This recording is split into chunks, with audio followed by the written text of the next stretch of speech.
Whoops. There we go. Okay, welcome in everyone.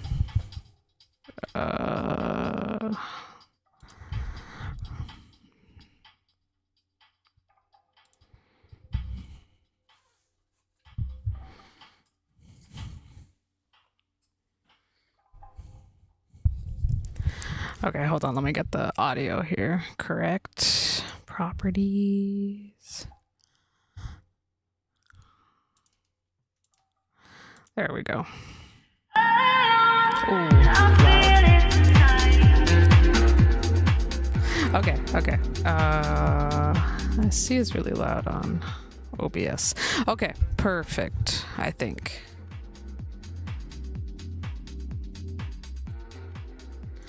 Okay. All right. Welcome in everyone. Let me get chat started here. If you're in chat, say hi so I can see the chat, because right now I don't see nothing.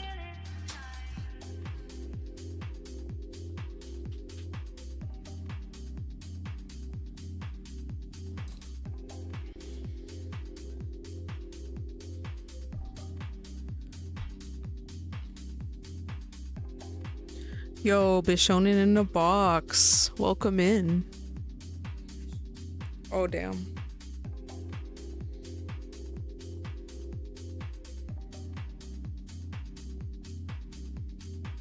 How you doing, Bishonen in a box?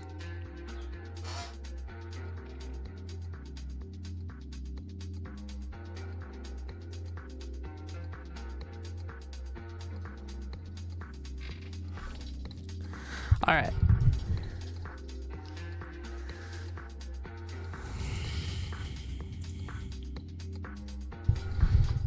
Doing good. That's good to hear. Very good to hear. So if you couldn't tell by the title, it's going to be a casual stream.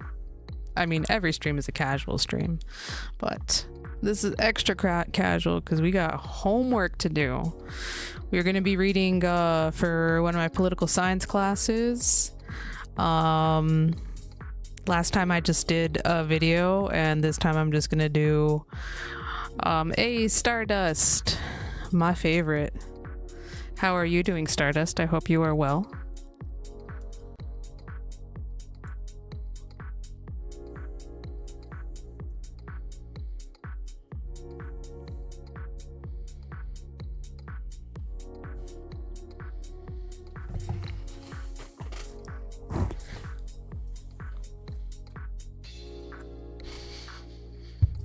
Okay.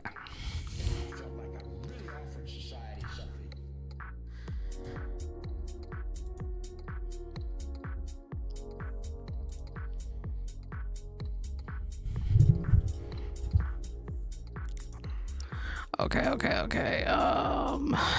Let's see. I need to pull up that download.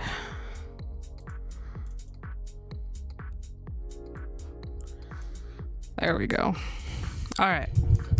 Stardust said, I am happy to see you streaming. Thank you. I know we are very overdue for some Inland Empire political news.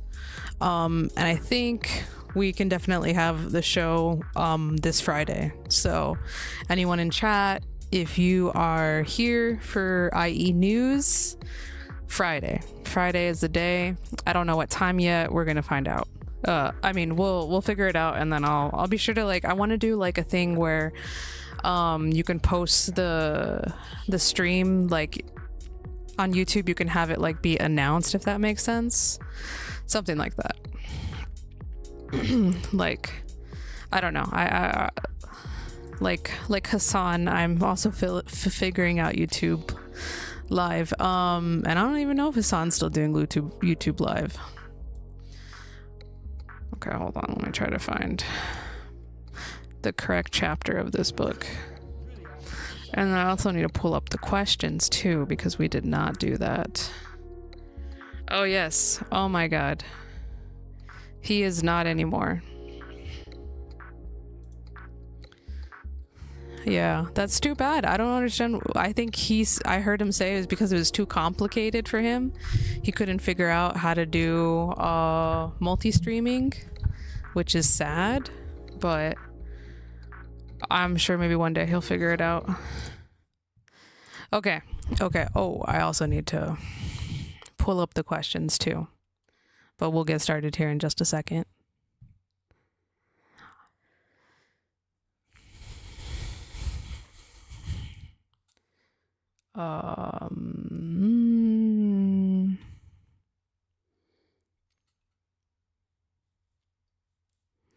Sorry, I need to log into my stupid school.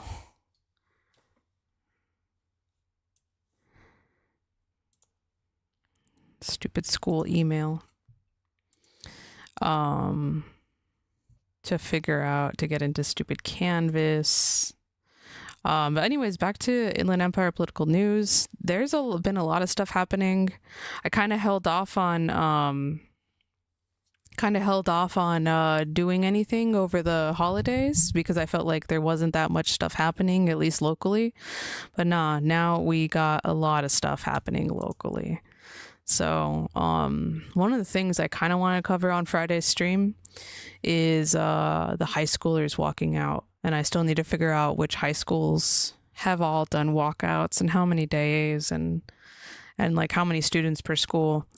Because I feel like that will definitely be something historic based on the fact that we covered past like California high school students walking out for racial inequality. So, you know, it'll be something, I think, historic. Okay.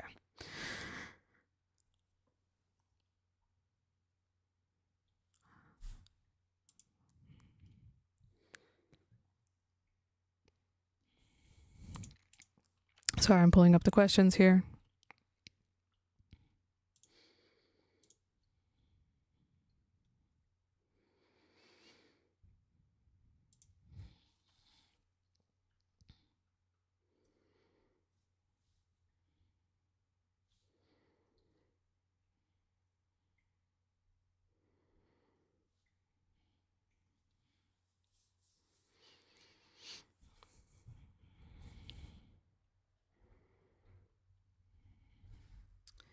Okay, yes. All right. Here we go. I'm gonna just copy and paste this in chat. And y'all are gonna help me do my homework. Oh crap. Doc.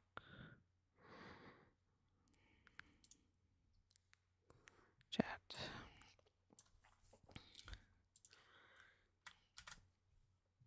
Oh, that's too much. Okay. All right. Well, whatever. We'll be good. First question is, okay, well, I guess we should. So this is a book obviously about political parties, right? Last chapter, what the heck did we even cover? I don't even remember. Last chapter we covered it's coming back to me. Yes, we covered party realignment. Yes. Party realignment and how the parties started. So we learned about how the political parties in America started. We read about the stupid Whigs. We read about the Democrat Republicans. We read about how George Washington hated political parties. We read about Alexander Hamilton beefing with everyone, apparently, because that's just how Alexander Hamilton is. Okay. Let's get into. Did I?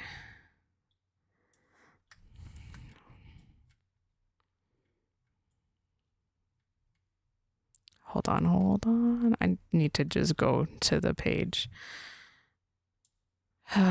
Sorry, guys. I'm being real boomer right now. Okay, here we go. Chapter 3. Thank you. All right, so here we have a picture of someone wearing a Mickey Mouse glove. that says no, no, no on each finger, and there's only 4 fingers. So, and then it says Obamacare in the middle of the palm. And the description says a Tea Party supporter outside the U.S. Supreme Court protesting the constitutionality of the Affordable Care Act in March 2012. Wow. March 2012. That was a long time ago. That was more than 10 years ago. But yeah, that was when they were talking about doing Obamacare and stuff. You can see in the background there's a "Don't Tread on Me" flag. There looks like some generic people. Okay. Anyways, let's get into the reading.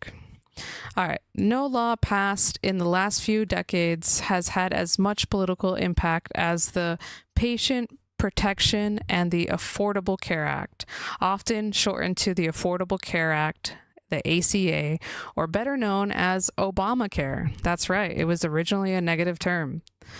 I was old enough to remember when Obamacare was a slur.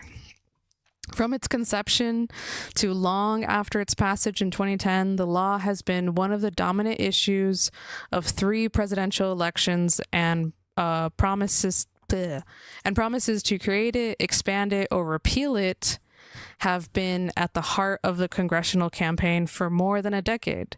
In a way, calling the Affordable Care Act Obamacare is misleading, not because President Obama wasn't an advocate or a key player in its passage. He was, but because so many other Democrats were as well, it might more accurately be called Democrat Care. Stupid. Who writes this? Ain't nobody gonna call it Democrat care. Ain't nobody gonna call it Republican care. Like, I'm sorry. Okay. I'm being mean to the authors. I'm sorry. Okay. Likewise, the Republicans attempt to repeal and replace. Yeah, that's right. Oh my God. How could I forget the repeal and replace? Because there was a big emphasis on the replace part. And then all of a sudden it just was like, okay, no, we can't replace it with anything. So we're just going to repeal.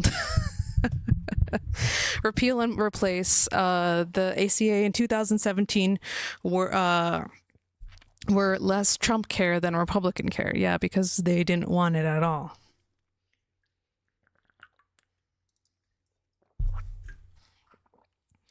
The continuing fight over the Affordable Care Act illustrates how parties structure almost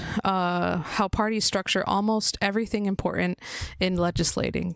In 2009, both the House and the Senate were working on similar healthcare bills. For major congressional legislation, it is common for the House and the Senate to start working on bills separately. Okay, yeah. The House passed their bill on November 7th. Wow. The Senate considered this bill, but the Democratic Party leaders had to satisfy some concerned members of their caucus to reach the 60 votes required to overcome a potential Republican-led filibuster. That's right, stupid filibuster rules.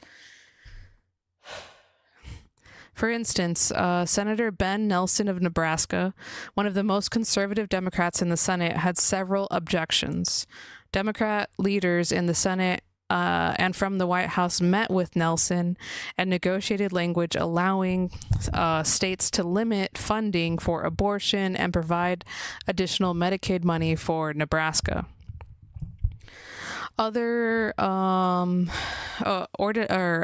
Democrats had objections as well as party leaders, and the president had to make more concessions.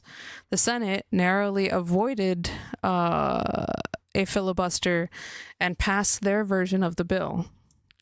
Ordinarily, 2 slightly different versions of a bill like this would be taken to a joint House-Senate conference committee where discrepancies could be worked out.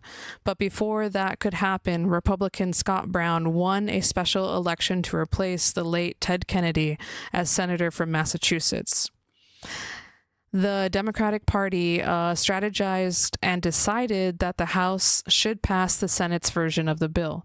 That meant, however, that members of the House would not be able to negotiate with their colleagues in the Senate and work out any disagreements they had with the bill. Okay. House Democrats agreed to pass the existing bill, but only with the promise of support for a later bill that would make the changes they wanted. For this second bill, Democrat leaders used the reconciliation process, which is a procedure designed to let Congress make budgetary changes without the possibility of a filibuster. Okay. The use of reconciliation was controversial, but the party in power decides whether it is appropriate. In the end, the House passed the Senate bill, which Obama signed into law on March 23rd, 2010. And the Senate passed the Reconciliation Act from the House, which Obama signed on March 30th. Through this process, Republicans marshaled strong opposition to the legislation. Since its passage, they have attempted to repeal the Affordable Care Act more than 70 times. Damn, 70 times. That's crazy. In 2017, Republicans succeeded in eliminating one controversial feature of the bill, the individual mandate. Oh, I think that was the $500 that you had to pay. We'll get to that, I'm sure. Okay. By the individual mandate, by using the same tool, reconciliation, that Democrats used to pass the bill. Obamacare remains a target of Republican campaigns, and protecting it remains a goal of Democrats. In short, the legislative fight over health care in the United States has been and continues to be a fight between Democrats and Republicans. Well, not since Marjorie Taylor Greene entered the chat and she said, I like Obamacare, but we'll see if she stays in the party. Legislators are, oh my God, DV8 is good to see you, homie. How are you? We are doing homework reading for one of my classes. But I hope you're doing well. It's February. It's crazy.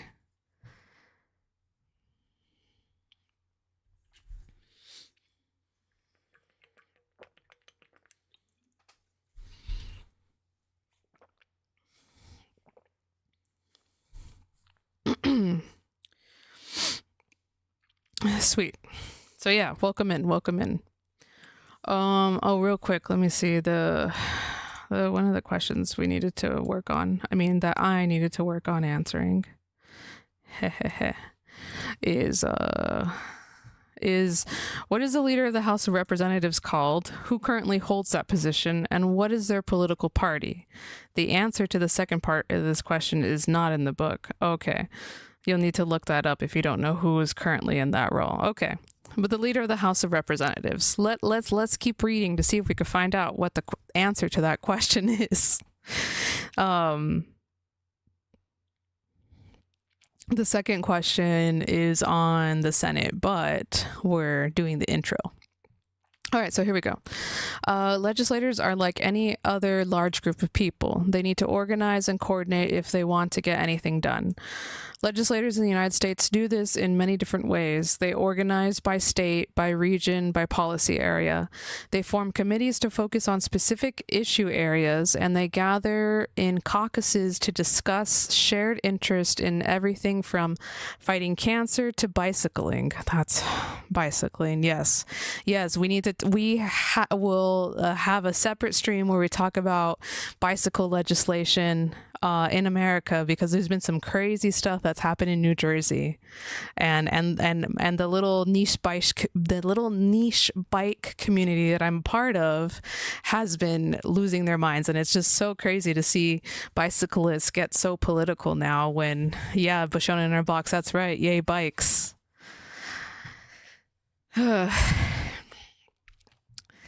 Okay, but the dominant organizing force in the U.S. Congress is a political party. Parties choose leaders, shape agendas, and help legislators make decisions. who's in the legislative, okay, so end notes, whatever.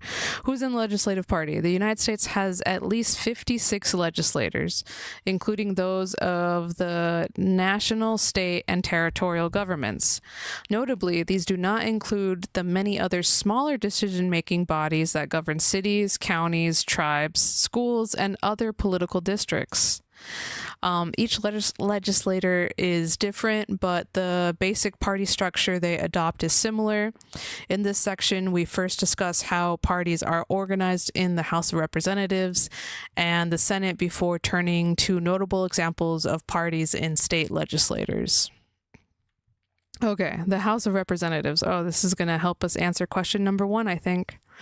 All right, the United States Congress is bicameral, meaning it has 2 chambers. A bicamera, okay. The lower chamber or the House of Representatives, has 435 members, each from districts with roughly the same population. They are elected to 2-year terms in every even-numbered year. So we elected our representatives in 2024. And now we're going to elect them again in 2026 because that's 2 years difference and they're even. Okay. Once they get to Congress, representatives can conceivably organize themselves in different ways. Those from the state or same region can coordinate and strategize together. And in fact, they sometimes do. Representatives can organize around policy areas, forming committees to explore their topics, and they do that too. Oh, like if you guys remember a long time ago, we watched some of the AI committee, the AI Senate committee, or I think it was a bipartisan by chamber. Well, no, maybe it wasn't by chamber because I think it was only House of Representatives. But Jay Obernolte and AOC were on the AOC. AOC and Jay Obernolte were on the AI investigation committee, and I'm just like so confused how like Jay Obernolte knows so much about AI, and AOC, I don't think she knows too much, but yet they both held same positions, and clearly someone is way more invested in AI than the other. But anyways, let's get back to the reading. Okay. Once they get to Congress, representatives can conceive... Oh, we already read that. Representatives can organize around policy areas, forming committees to explore topics, and they do that too. But parties are the most important organizational structure in Congress today. House leadership. The organization of the House does not receive much attention in the Constitution, which says the House of Representatives shall choose. Am I stupid? Is that how you spell choose? Let me zoom in on that for everyone. It says the House of Reps, CHUSE. That's not how you spell that. That's crazy. Okay, whatever. Okay. Yeah, exactly. This is a book written by people that are smarter than me and they spelled choose wrong. Okay. It's old pronunciation?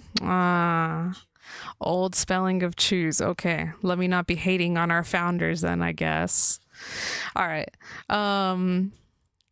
So the House of Representatives, well, yeah, I see. They're using quotations. So the House of Representatives shall choose their speaker and other officers, and shall have the sole power of impeachment. Okay. The role of the Speaker of the House is not elaborated on beyond that half sentence. Yeah, see, DV8 said that's how smart they are, but shown in a box, hey, we all make mistakes. Yeah, no, I'm just being critical. I'm being my nitpicky self. Okay. The House of Representatives shall choose their speaker and other officers. Okay, so the House Speaker, the role of Speaker of the House, is not elaborated on beyond that half sentence, but the Speaker is the presiding officer of the House. Its public face it's second in the line of succession for the presidency after the vice president.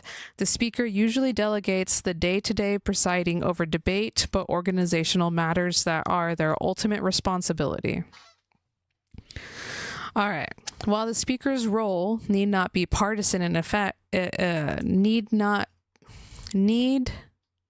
be partisan, in effect it is. Why? Because although the speaker is technically chosen by the entire House, each party has their own candidate. That means the majority party's candidate has a built-in majority.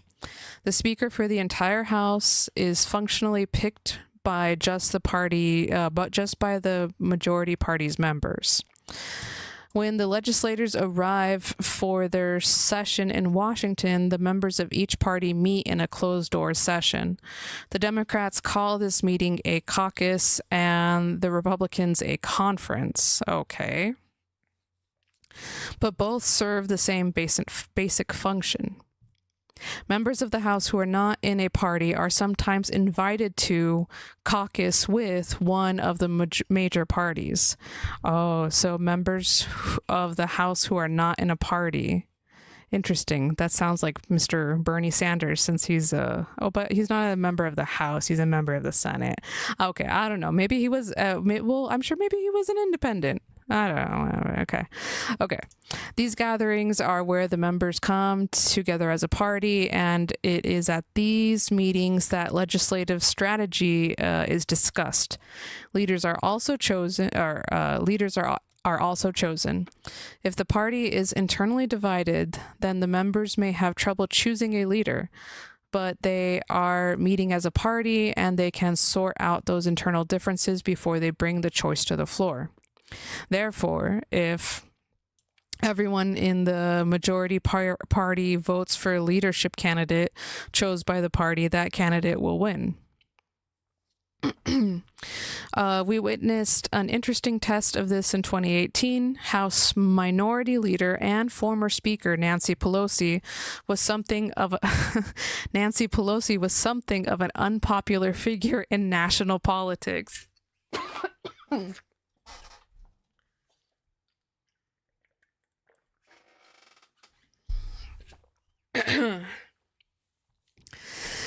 And many more conservative Democrat congressional candidates ran for office that year by criticizing her and promising to challenge her speakership should their party take the majority. Democrats did take the majority that year, but Pelosi was able to secure the support of most of the dissidents in her caucus by negotiating term limits for congressional party leaders, including herself, paving a path for new leadership down the road. In the end, 220 House Democrats backed her for Speaker in 2019, a few more than she needed to reclaim the position. A total of 192 Republicans backed fellow Republican Kevin McCarthy for the position, and the remaining House members backed a handful of other candidates.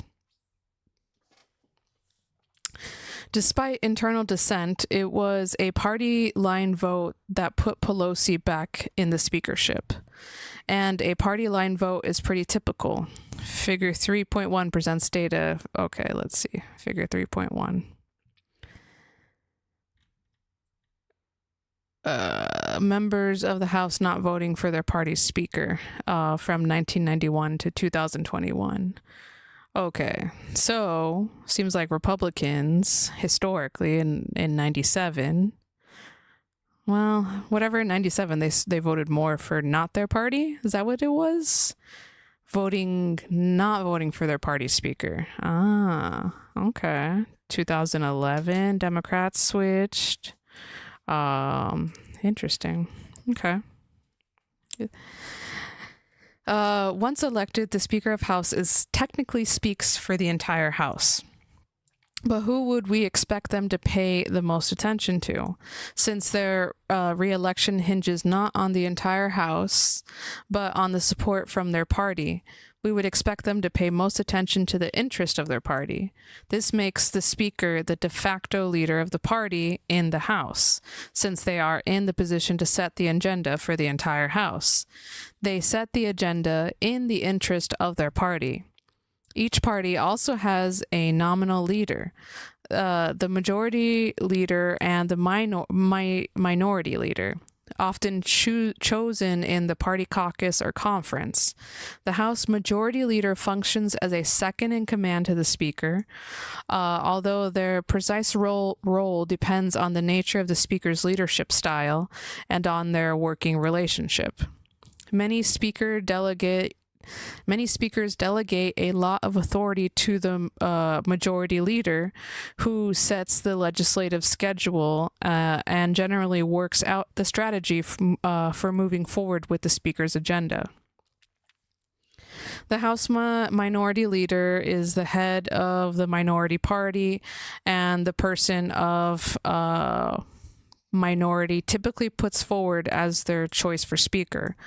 Minority leaders have little control over the legislative agenda, but they can shape the minority's response to the majority's agenda, including which amendments to offer and how to coordinate voting on them.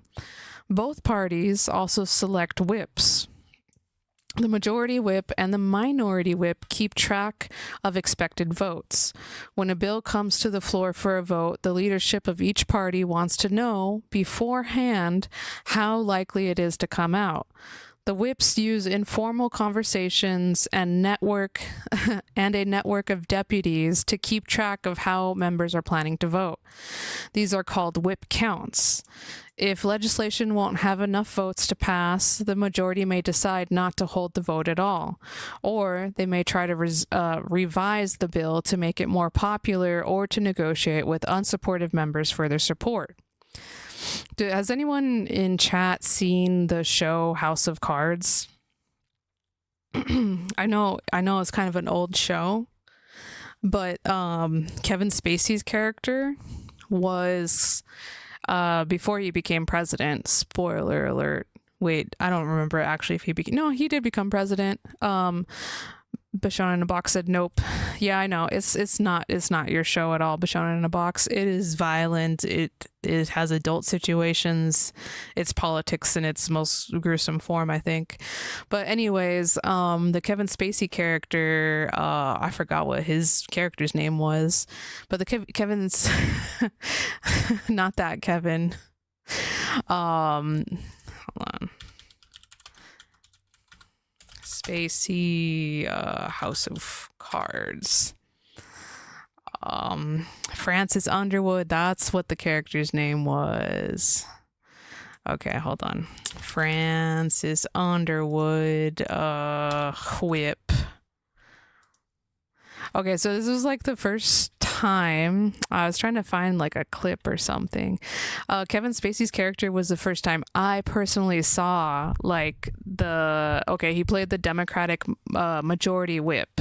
So I remember seeing his character go and talk and like literally bully other Congress people to like get their votes and stuff.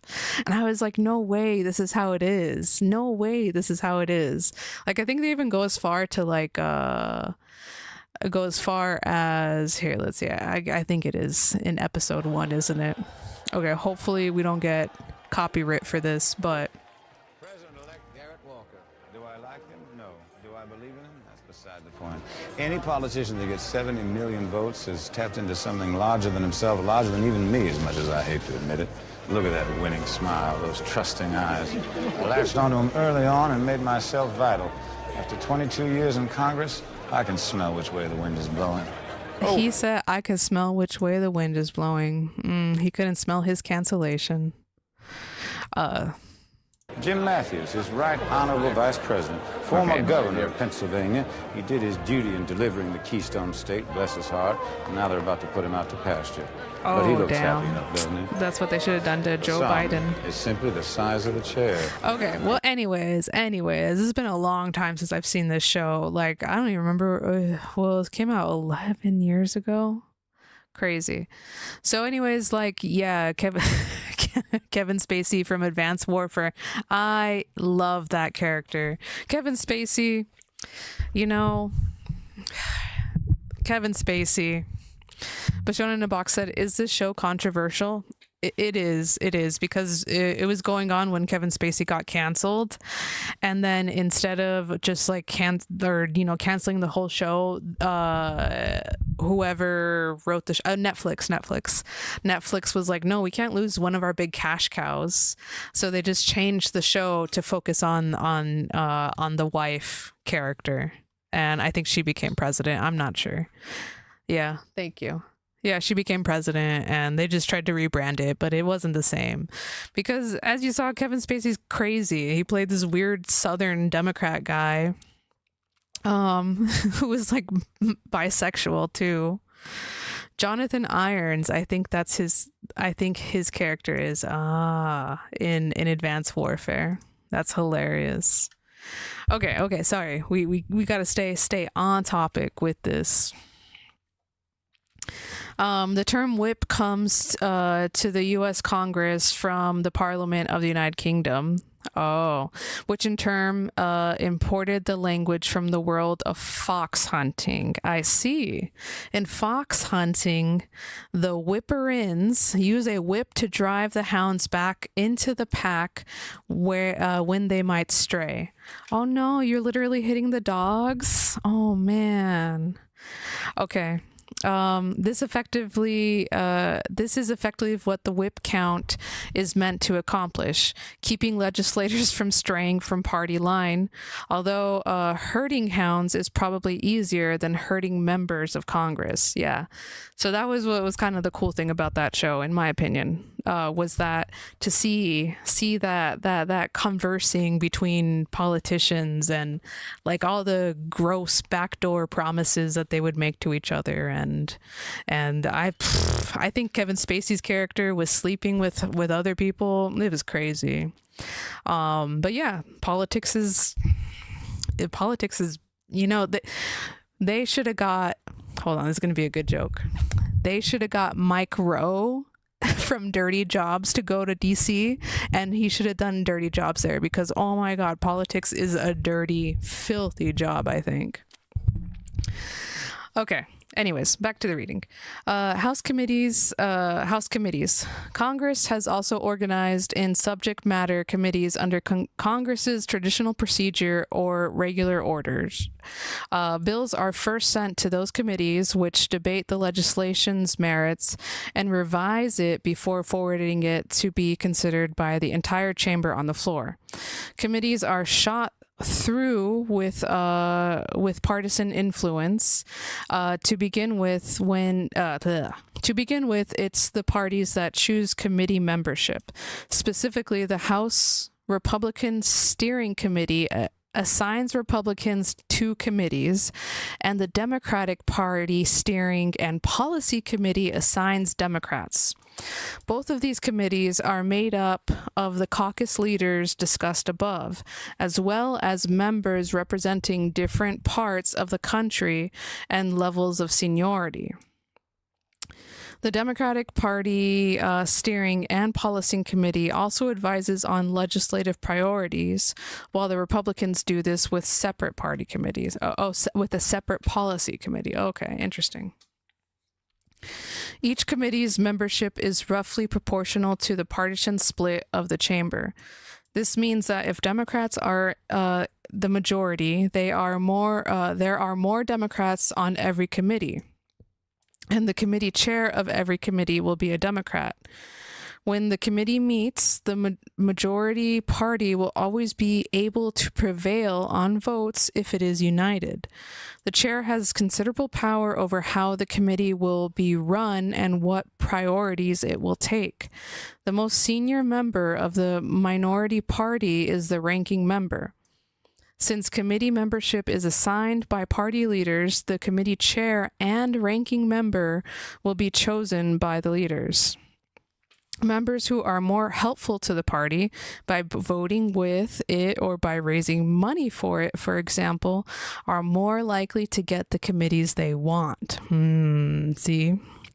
see a little backdoor. I don't want to say backdoor deals, but you know, it's just a little like, oh, a little quid pro quo.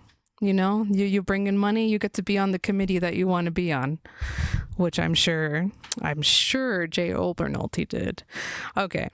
Beyond appointing members to the committee, party leaders also have control over which bills are sent to committees and how. The flow of the bill from proposal to committee to the floor and through debate is governed by the leadership.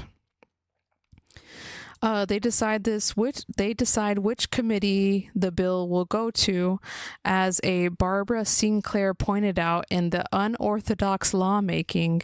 Bills can be split, sent to different committees, and fast-tracked in various ways, all at the behest of the leadership. Sometimes the leadership will send a bill to a kill committee, one that is guaranteed not to pass it, so that way the bill will not show up on the floor for a public vote. In committee, the bill will be discussed and revised. Then, should the bill pass committee and be sent to the floor, its debate is governed by a rule assigned by the Rules Committee. So freaking complicated. They have committee just to get committees.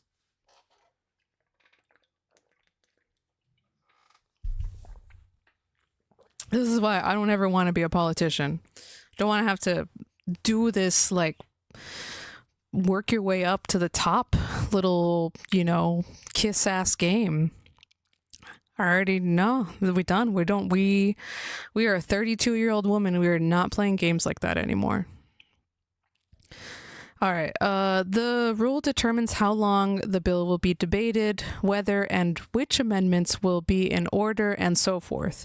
The Rules Committee, which is run by the majority party, while most committees have a slight advantage for the majority party, the Rules Committee tends to be dominated by the majority party. In the end, the Speaker of the House can determine the agenda through the use of these rules. We discuss how these rules affect legislative agendas later in the chapter. All right, now we're getting to the Senate. Okay, hold on. So question number one was, what is the leader of the House of Representatives called? Easy, Speaker of the House. Who currently holds that position? I actually don't know. Chat, do you know who is the current Speaker of the House? We'll look it up together. Do do do do do do do do do do do do do do do do do do. Oh my God, it's Mike Johnson. But Shona in a box said she didn't know. All right. So the current Speaker of the House is Representative Mike Johnson. Steve Beef. Deviate. Who the hell is Steve Beef? No, I joke. Okay, so Mike Johnson, we need to also figure out what his party is, although I have a feeling I know. Oh damn, he was born in 1972. He's 54 years old. He looks pretty good for a 54-year-old, honestly. He looks like he's still in his 40s. There he is with Kid Rock at their stupid Super Bowl halftime show that didn't even see anything. Okay, so then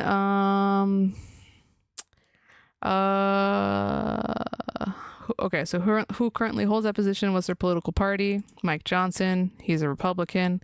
All right, so the second question is, in the Senate, the majority and minority leaders wield the most influence. Who currently holds these positions? Okay. All right. Well, let's read about the Senate.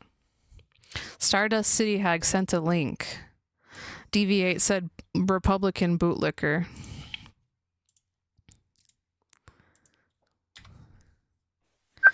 No. What is this? What is this? Stardust City Hag. Oh my God. And it doesn't even, it's just, wait, are we going to answer it? We don't answer it. Y'all are terrible. This is going to be my poop sock, isn't it?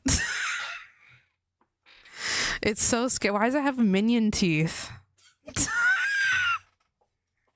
We can't. This is homework time. Homework time. We're learning about the Senate, not Mr. Steve Beef calling me. All right.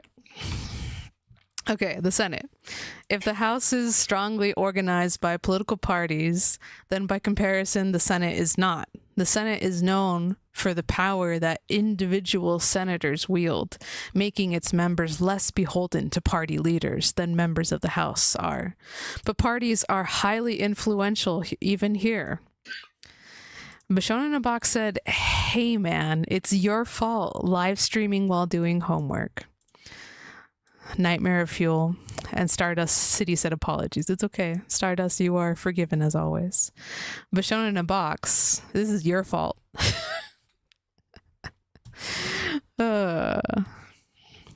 At least it's still not your bedtime though.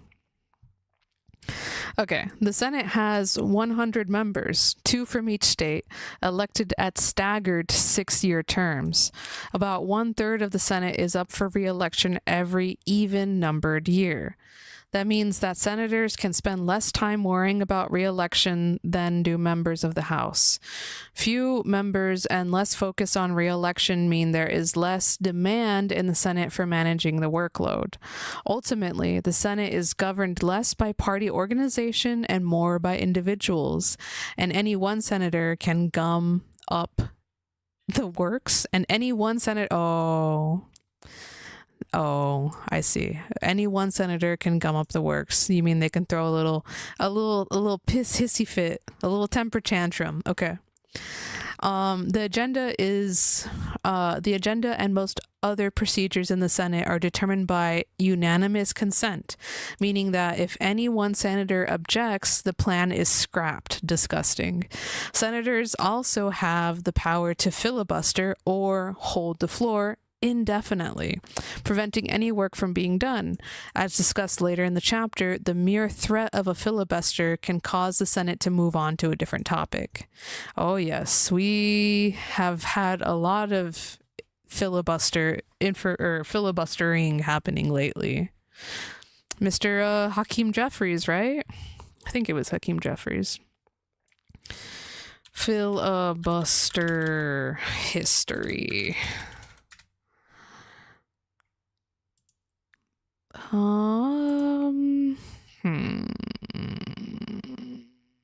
I thought we just got filibuster length.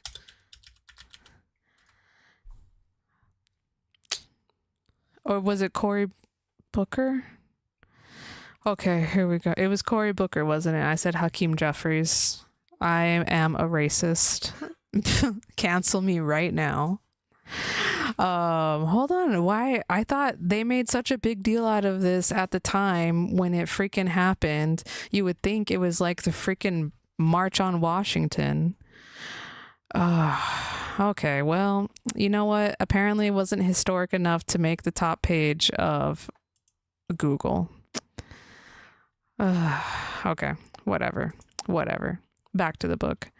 Devin Booker? Yeah. We don't... These are all... They're all APAC ops. Okay. The agenda, most other procedure in the Senate are determined by unanimous... Oh, we already read that. Okay. Despite the power of individual members, the Senate still has partisan leaders. The ease which individual senators can go their own way makes whipping and leadership perhaps more important. But unlike in the House, where the influence is formally built into the institutions, party leadership in the Senate is more informal. After the they're just describing the picture of Nancy Pelosi before she got her boob job, I guess. And then Chuck Schumer. Okay. The Senate has no equivalent of the Speaker, thank God. Could you imagine? There's like a Supreme Senator that was be like Nancy Pelosi. Oh my God, that would be terrible. But I guess kind of maybe the Vice President fills that Nancy Pelosi Speaker of the House role. Yeah, Cuck Schumer. He's such a cuck. Officially, the vice president of the United States is the president of the Senate. Oh, okay, see, pre-watch Piker moment. I called it. The vice president is the head of the Senate and presides over the body, although they are rarely in attendance. The Senate chooses a president pro tempore, president for the time, who provides and serves the president role. But unlike the speaker, the president pro tempore is typically held by the most senior member of the majority party. Although it is not particularly a partisan role, the president of the Senate is third in presidential succession. Third? But wait, what if the vice president is the president of the Senate? They're third. Okay, whatever. Maybe I'm just misinterpreting it, or maybe if this third in line, because first in line is vice president, second in line is okay, there we go, that makes sense. So okay, that makes sense. So first in line for presidency is vice president, second is speaker of the House, third is president of the Senate. That would be crazy though, because if the president of the Senate is also the vice president, but if they choose a different one. Okay, so like who's fourth in line then? The real leadership in the Senate are the elected Senate majority leaders and Senate minority leader, who represents their party's caucuses as their counterparts do in the House. If most of the Senate is organized by unanimous consent, someone has to decide what will be consented to. The party leaders do this in consultation with each other because of the power of the filibuster, by which a small number of senators can delay or even prevent Senate business. The minority has much more influence in the Senate than in the House, which does not have a filibuster. But the Senate majority leader still has the upper hand. As with the House leadership, the most powerful tool of the Senate majority leader is agenda control. The leader gets to decide which measures come for a vote and which do not. In 2016, when Supreme Court Justice Antonin Scalia died, that's right, he died in 2016, Senate Majority Leader Mitch McConnell refused to have the Senate consider President Barack Obama's nominee for the position. That man's name, Merrick Garland. Oh my God, if y'all remember the drama, absolute drama. Let me get a drink of water. Let me get a little Marco Rubio sip of water.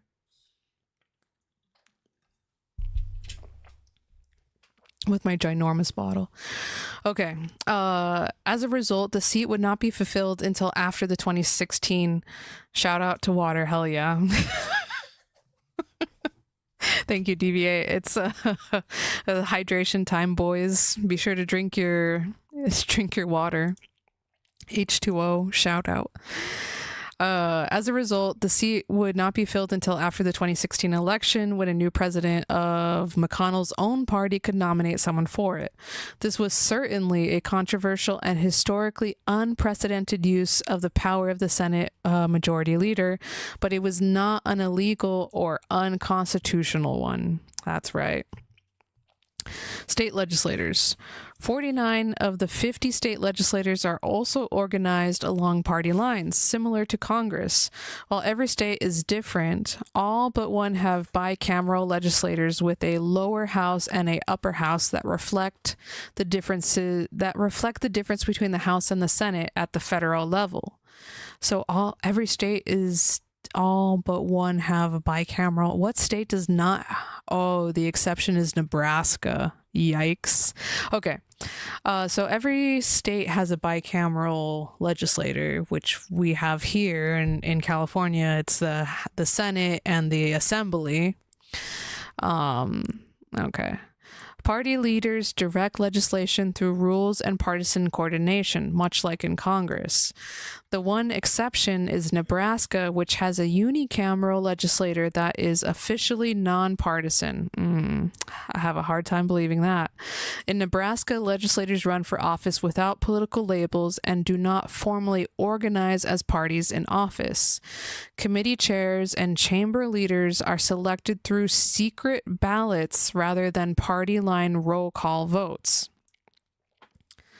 Oh my God. Cornhuskers. That's right. Shout out to Ogallala, Nebraska. That was a safe haven for sure.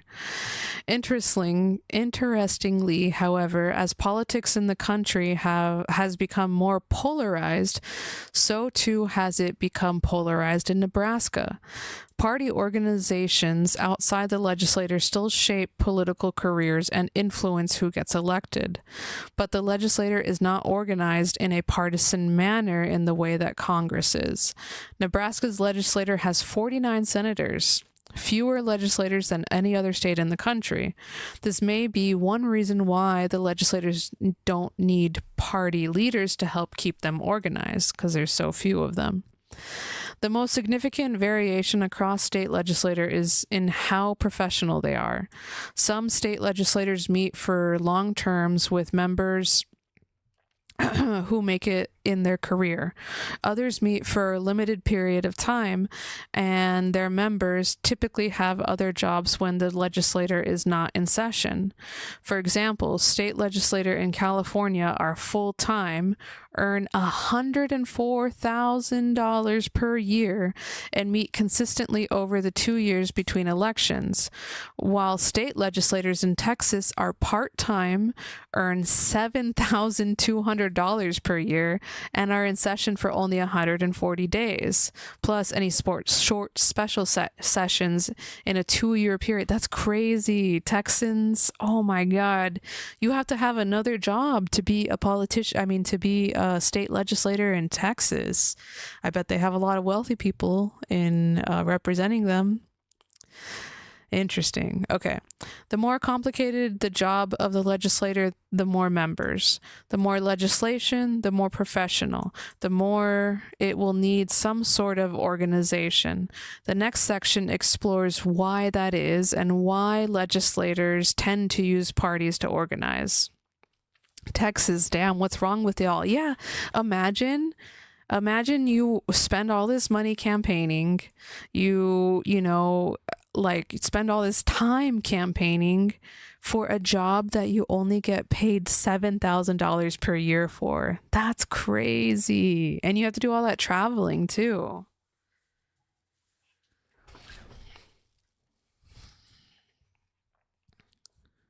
Oh, look, we have a glossary. Okay, we already covered all that. Is this the end of the chapter? No. Okay. Next section, why parties? Congress and state legislators are not required to be run by parties. The speaker could have a nonpartisan office, and the caucus leadership could have a small role. The Constitution does not mandate that these positions be partisan, so the power of the party in organizing Congress reflects choices made by the politicians themselves. Why would legislators choose parties? As we saw in Chapter 1, parties form to solve problems that are particularly evident in a legislator. Members of Congress would be better off if they agreed to back a common agenda, but they are individually tempted to break from that agenda when it suits them. Sometimes what is in the best interest of the party is not in the members' short-term interest, even if it is their long-term interest. A legislator might wisely vote for a bill that is a little bit unpopular in their own district to endure the support of others on a bill that is popular with their constituents. But it can be hard to commit. In practice, members will need an institution to help keep them in line. This institution is a party. To illustrate why members might want to submit to someone who could help keep them in line, let's look at a case where members lack such coordination. And since we often find ourselves taking the side of the parties and the party leadership in this book, we're going to give an example where you might find those opposing the party leadership more sympathetic. In the 1950s, okay, we got a little history story time, I guess, boys.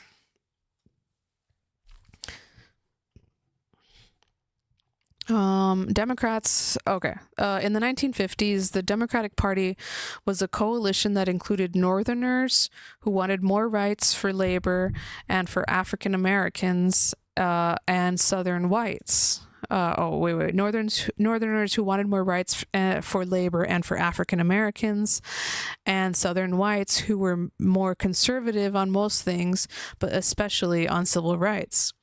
The Democratic coalition was held together in large part by giving Northern members what they wanted on labor and Southern members what they wanted on race.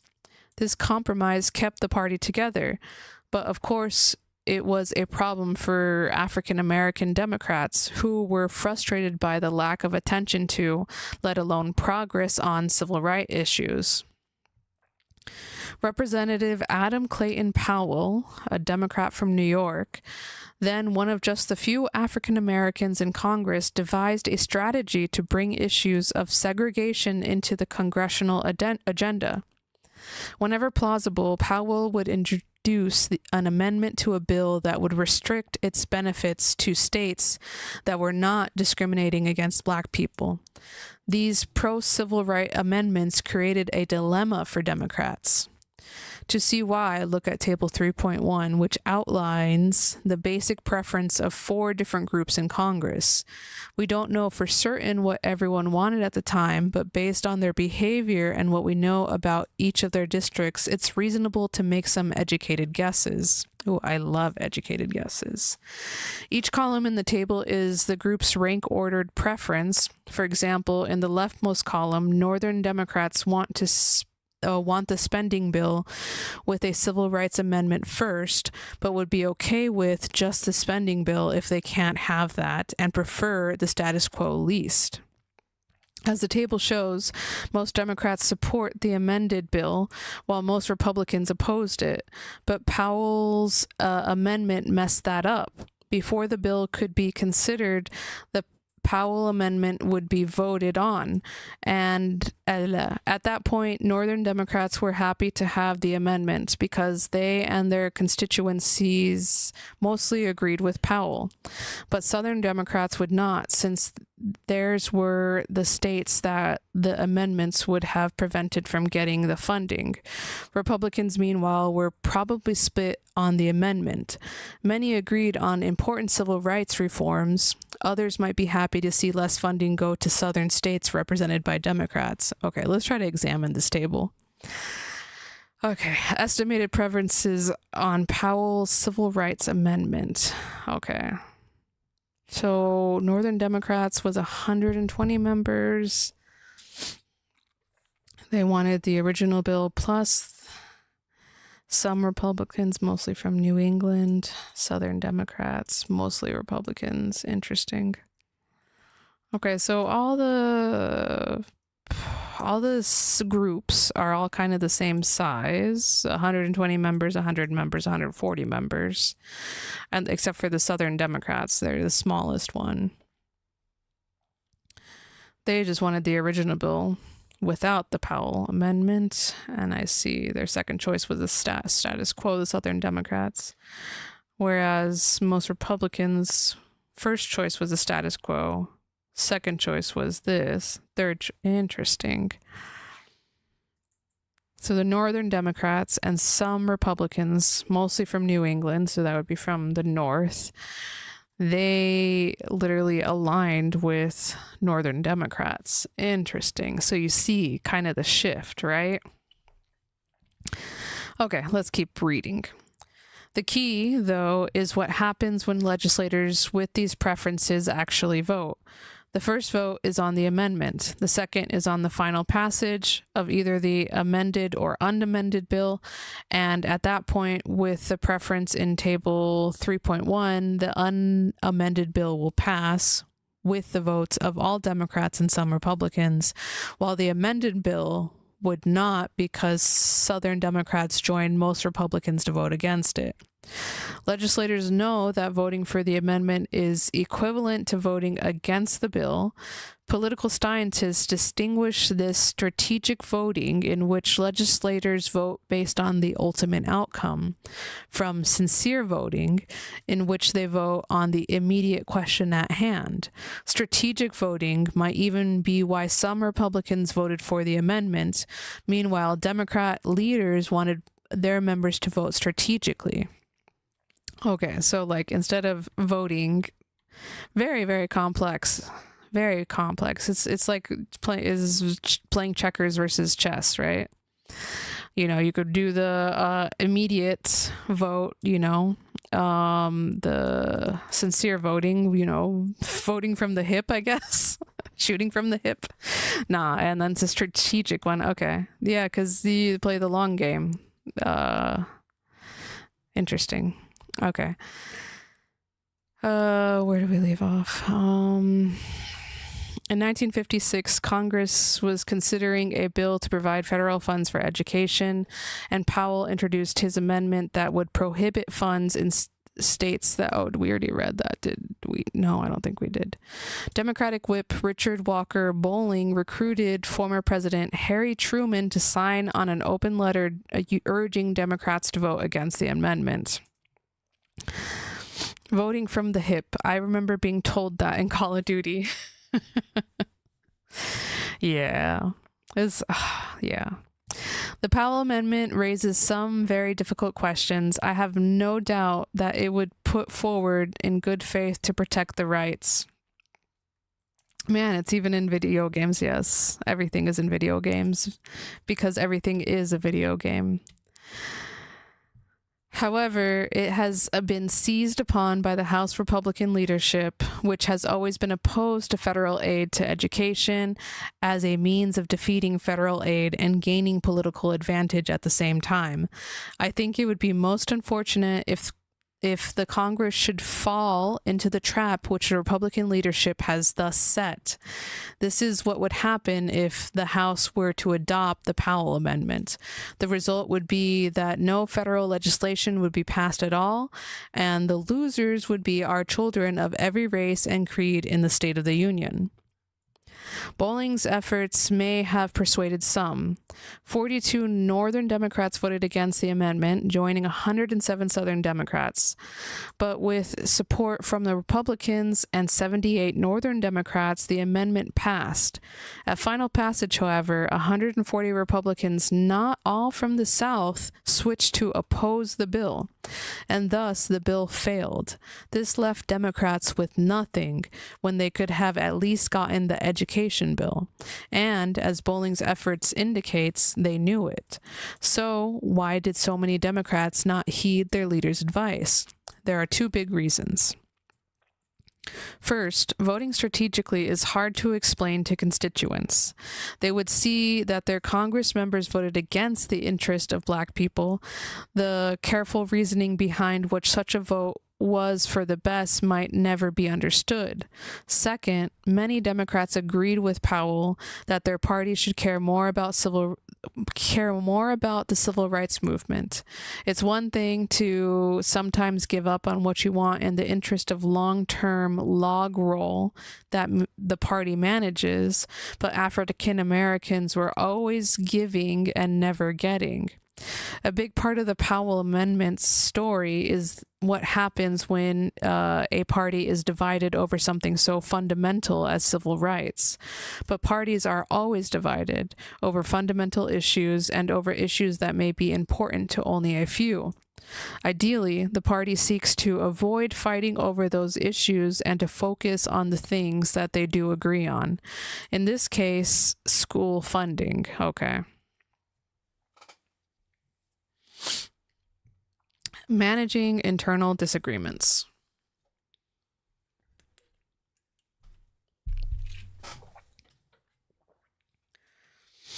Managing disagreements among those who otherwise agree, as in the example of school funding and the Powell Amendment, is the main reason legislators turn to political parties. Political scientists theorize about parties in Congress by exploring the ways a party can prevent legislators from doing what they might otherwise want to do. Political scientists Gary Cox and Matthew McCubbins, wow, what two unfortunate names, offer a useful metaphor for the situation legislators find themselves in. In central China, some workers made their living by pulling boats laden with cargo through less navigable parts of the Yangtze River. A team connected to the boats by ropes could pull several boats a day, and the more they pulled, the more money they made. But because it took several people to pull a boat, it was tempting for any one puller to slack off just a little bit. So the workers found a clever, if sometimes painful, solution. They paid someone to follow them and lash them if they slacked off. Under fear of the whip, each worker pulled harder, and the team could pull extra log loads that they could afford to pay the whipper and still come out ahead. For Cox and McCubbins, a strong party leadership is a similar clever, if sometimes painful solution.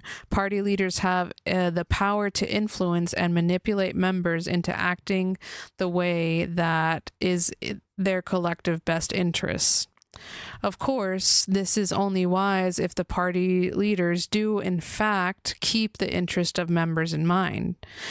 In this way, the party leadership in the House of Representatives, and particularly the Speaker of the House, is like the benign ruler in Thomas Hobbes' Leviathan. Oh man, Leviathan is crazy. Thomas Hobbes is crazy too. Thomas Hobbes was the philosopher that said we should just always have a king, because kings are the only ones that could keep humans in check and make sure that we don't have wars and that we all don't, hurt each other.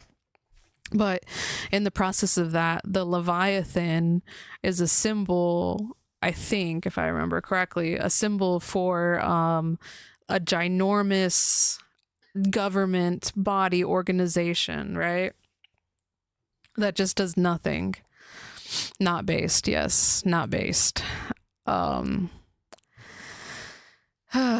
yeah, it's a long read, but whatever. Cox and McCubbins titled their book Legislative Leviathan for that reason.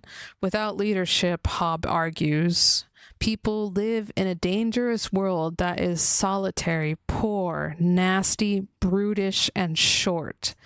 They thus pledge fealty to a Leviathan, the king, who will create rules to protect them.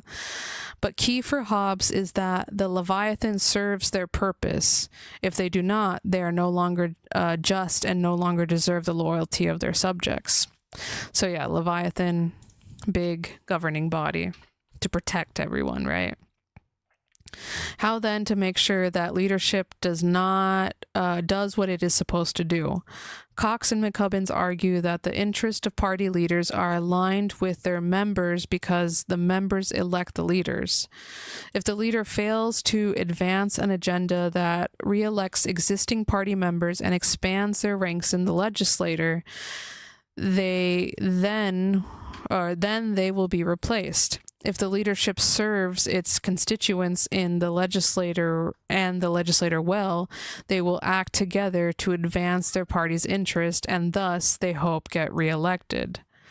The Cox and McCubbins model of party leadership is sometimes called the cartel model, because the party coordinates like a business cartel might.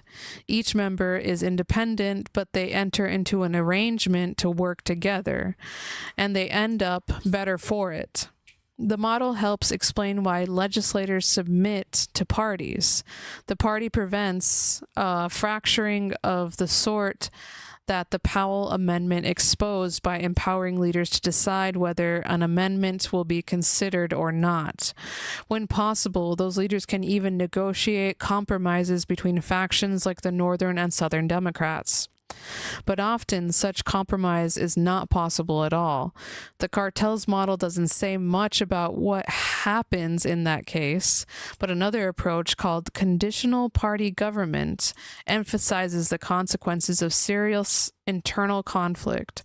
The conditional party government model, associated with political scientists John Aldrich and David Rode, also claims that members will give power to the leadership to accomplish common goals. But Aldrich and Rode note that legislators will be much more willing to give power to leaders when the party genuinely agrees among itself. That makes a lot of sense. Oh, look, and here we have a picture illustrating all these people. Oh, is it the Chinese people pulling the boat things? And we don't see no whippers behind them.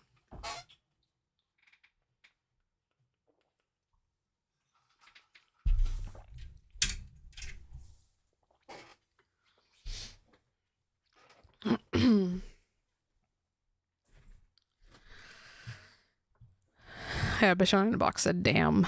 That's really cool. Like, you can see this old-timey housing that they have on the, like, you know, the bank of the river.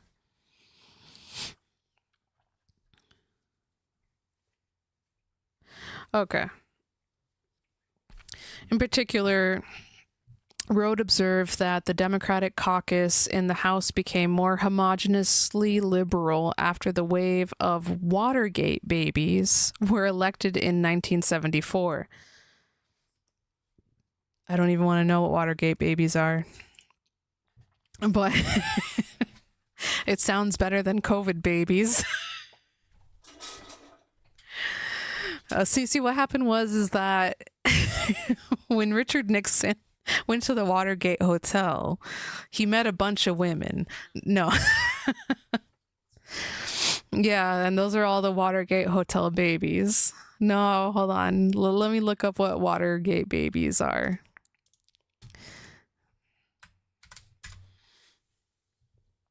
Here you go, Wikipedia. Watergate babies were Democrats first elected to the United States Congress in the 1974 elections after President Richard Nixon resigned over the Watergate scandal. Okay. Yeah, Democrats picked up 49 seats in the House and 5 in the Senate. Man, people were mad at Nixon, huh? They were like, these Republicans are bad.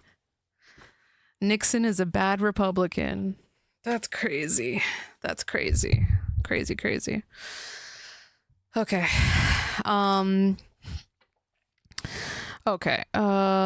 As the Democratic caucus in the House became more homogeneously liberal after the wave of Watergate babies were elected in 1974, the younger liberal members rebelled against the power held by the shrinking group of generally senior Southern conservatives. They asked for more power for themselves, but they also empowered the Speaker to push through a common, more liberal agenda. Looking that up was risky. Oh, you are so right. I didn't even think about that.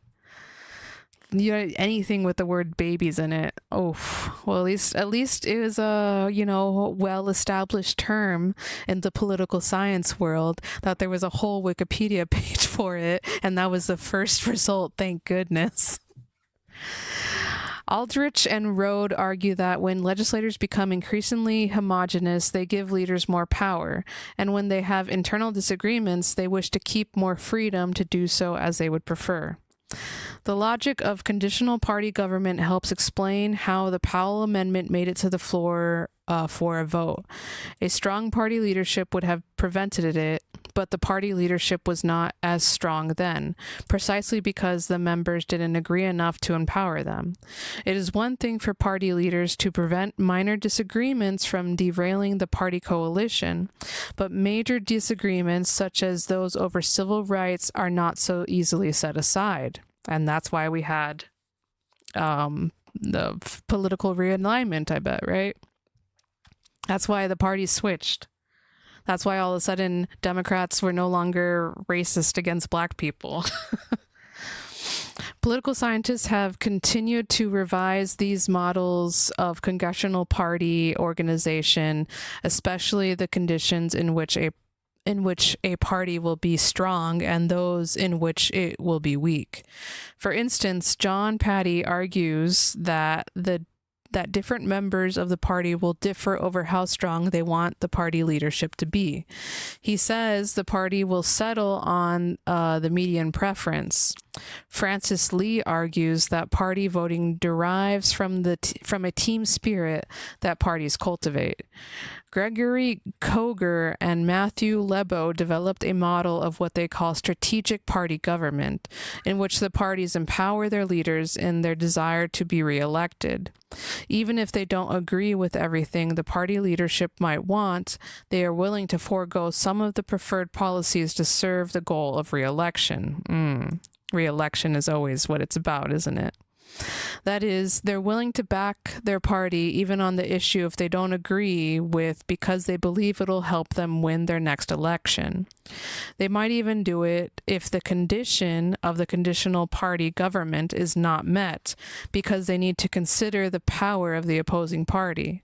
As they put it, at any point in time, each party will strike a balance between individualism and cooperation that reflects the cost and benefits each and the strategy of the opposing party. Internal disagreements are not enough to prevent members from giving party leaders power. Koger and Lebo argue, in part because many of the party leaders' activities don't affect policy outcomes anyway. In creating a party brand, the party leaders amplify differences with the other party, regardless of what policy passes. For instance, Democrats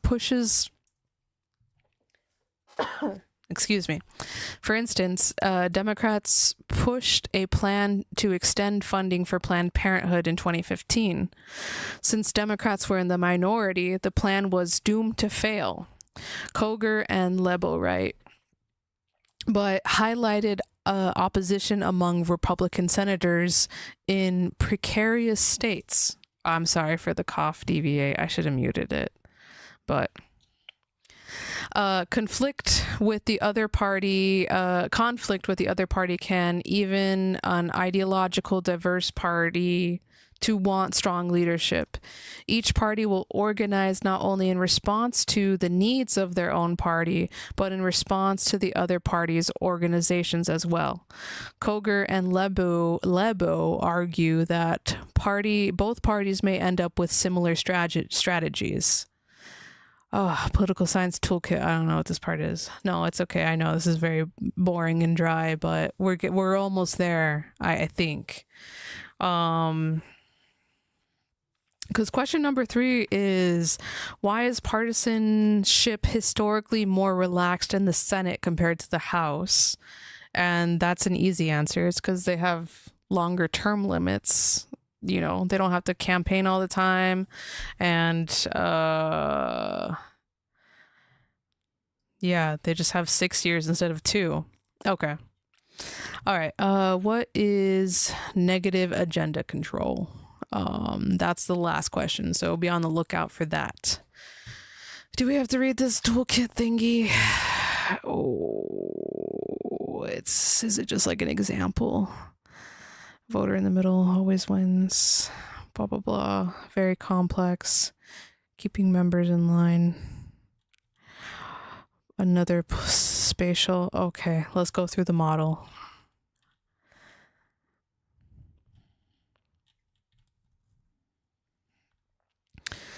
Okay. Spatial model part 1. The various theories of party organization in Congress all suggest that legislators realize they need leadership to help them coordinate. What strategies can party leadership use to keep their members in line? We can divide these strategies into two categories: those that include members to change their behavior and those that do not. To examine and understand these categories, it is important to distinguish and compare what a member wants and what the leadership wants. To help us do that systematically, we can use a tool that political scientists use to discuss political preferences. It's called the spatial model. The basic idea of the spatial model is that we can think of policies as arranged along a line, a continuum. That continuum could represent levels of spending or levels of regulation, but for the sake of illustration, let's say it represents how liberal or conservative the policy is. We can also think of politicians as having preferences for different policies along that line. So any politician has a point on the line that indicates their ideal policy position, and the policy itself has a point on the line indicating how liberal or conservative it is. We can reasonably assume that the politicians will prefer policies that are closer to their ideals over those that are further away. Duh. This approach allows us to visualize cases where the leadership changes policies to satisfy members. Cases where members accept policies that are not ideal but are better than the alternatives, and cases where leaders avoid proposing policies at all because the first two options are not possible. As we illustrate these concepts, you can see them in the boxes that depict the action of members of Congress in terms of the spatial model. In the hypothetical education spending figure below, you can see some legislators want to spend a lot on education and others want to spend less. Some may not want to spend anything at all. That means we can put the ideal policies of specific politicians on the same diagram with the policies themselves. Here, a legislator would like to spend $650 billion. Legislator A would like to spend $650 billion, while Legislator B prefers $700 billion. Legislator C prefers to spend $900 billion. What will happen as the politicians vote on different alternatives? All right. So the first alternative is no money, right? Alternative 2 is 600, which was... I guess 650. The third alternative is 700, and then the fourth alternative is 900. Okay, so this is where they all stand, or these are where the legislators stand. Here's the alternatives. All right, so let's see how they would theoretically vote on, or not theoretically, let's see how they would vote on this. Scholars use the spatial model. Scholars using the spatial model would make the straightforward assumption that people prefer policies that are closer to their ideal point than those that are further away. This means that legislator A would rather spend $700 billion than spend $800 billion. When we tend to assume that people have symmetric preferences, so that legislator A is indifferent between spending $6 billion and $700 billion, and would prefer spending $600 billion to spending $800 billion. $600 billion is closer to $650 billion. Political scientists can identify a number of important implications with just this simple setup. We present two of them here. It matters what the alternatives are. A politician may dislike some policy, but they do not dislike it more than the but do they dislike it more than the alternative? Question mark. In the figure, legislator B prefers spending $700 billion over $600, and if that lawmaker were to choose between alternative 2 and alternative 3, they would choose alternative 3. But if the alternative is to spend nothing at all, as with alternative 1, the preference would be to spend 600 billion because 600 billion is closer to 700 billion is to 0. Oh my God, what a long way to just say you can either take it or leave it. You can take the offer that I made you, or you can have nothing. Okay, but who am I? I'm just a political science student. I don't know anything. The existing policy before anyone, too many zeros. I know they should have used it. It's so complicated. It's so complicated. Why can't they just talk like normal humans? The existing policy before anyone votes is called the status quo. If politicians do nothing, the status quo will remain unchanged.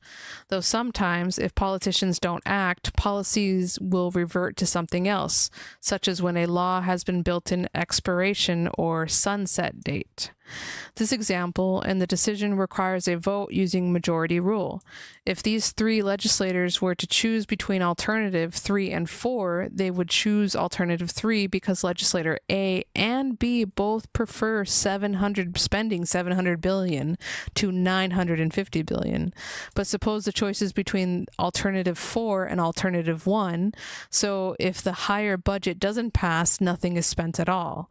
In that case, A and B would switch their votes to alternative 4. So A and B. Okay, so if this legislator A and B both wanted to spend like $600 to $700, alternative 4 is spending $950. Clearly, if they wanted to spend some money on it, they're willing to spend more money than nothing. So legislator A and B are like, okay, I guess we'll spend more money on this because we still want it. We just originally didn't want to spend that much money on it. But if you're giving me the choice of having this thing, education spending or not, then I would rather have education spending. That's take it or leave it. As simple as that. Take it or take it. This is one reason why legislators often vote for choices they don't like very much. If a problem must be solved, those that don't like the proposed solution, Mario says, Luigi says, yes, thank you. That is perfect. Yeah. Mario says, you take that or you don't. Luigi, blah, blah, blah. We got to get back to reading. Oh my God. It's already been an hour and 30 minutes. This is going to be a long reading. I feel it. One of the reasons why legislators don't often vote for choices they don't like very much, if a problem must be solved, those that don't like the proposed solution may still like it better than doing nothing. Legislators often vote for budgets that they think are too high or too low, for example, because they rather spend something than spend nothing at all. How long is this homework going to be? It's going to be the whole stream. I'll tell you that much, Bishonen in a box.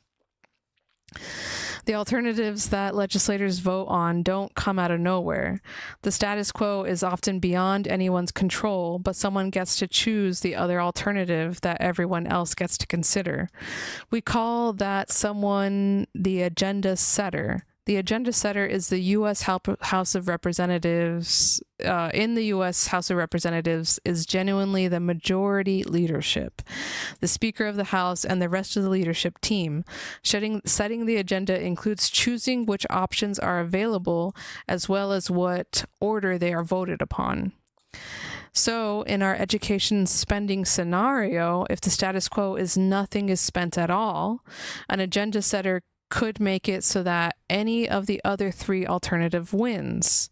If the agenda setter doesn't want to spend very much, they could propose alternative 2. Oh, I see. So they're just like influencing the vote. They're like, pick this one. Okay. I get it. Okay. The voter in the middle always wins. The choice of which policy to adopt is, of course, a collective choice. So if politicians vote for the policy they prefer the most, then the politician in the middle, the median voter, will always be on the winning side. This is because in our hypothetical one-dimensional world, any majority must include the median voter. If the median voter likes some outcome, then everyone between the median and that outcome must also like it. In the education spending scenario, the median voter is legislator B. There is no majority that doesn't include legislator B. If B prefers some alternative, then legislator A also prefers it because the other choice is larger than the alternative. Or legislator C also prefers it because the other choice is smaller. There's no way for legislator A and C to want something that legislator B doesn't also want. Okay, because legislator A and C want to have the education spending. They just want different amounts of it. Legislator B is the compromise between A and C. Okay, we're figuring it out. We're figuring out how parties work. Oh my God, it's so complex. So complex. Imagine if there was like this for like, never mind, I'm not going to go there. Back to reading. If we have a large legislator, the idea of the median voter becomes even more useful. In the next figure, we have 9 legislators considering gun control. Oh boy. If we want to know what alternatives will succeed, we only need to look at legislator E, who prefers background checks over the status quo, and so does everyone to ease okay, hold on, let's look at this thing. Okay. On the top of this line, it shows the extremity, how extreme you are in wanting to ban guns or not ban guns. All the way to the left, you have Beto O'Rourke that says ban all guns. All the way to the right, you have no restrictions. It's currently the status quo. It's more closer to the right. Okay, as you can see. Legislator A, B, C, D, E, F, G, H, I, they all lie at different parts on this line. Legislator A, B, and C. No restrictions, you mean all Republicans? Yes, I was being nice. So here we have Beto O'Rourke got ban all guns, and no restrictions. We here have Second Amendment. Second Amendment should have been First Amendment people. Okay, so let's go back to Legislator E, who prefers background checks over the status quo, and so does everyone to E's left. Okay, so Legislator E prefers background checks. Oh yeah, we already know, Bashona in a box, how much you love Beto O'Rourke. You should have just called yourself Beto O'Rourke in a box. Beto in a box. Okay, the median voter also wins among any other set of actors.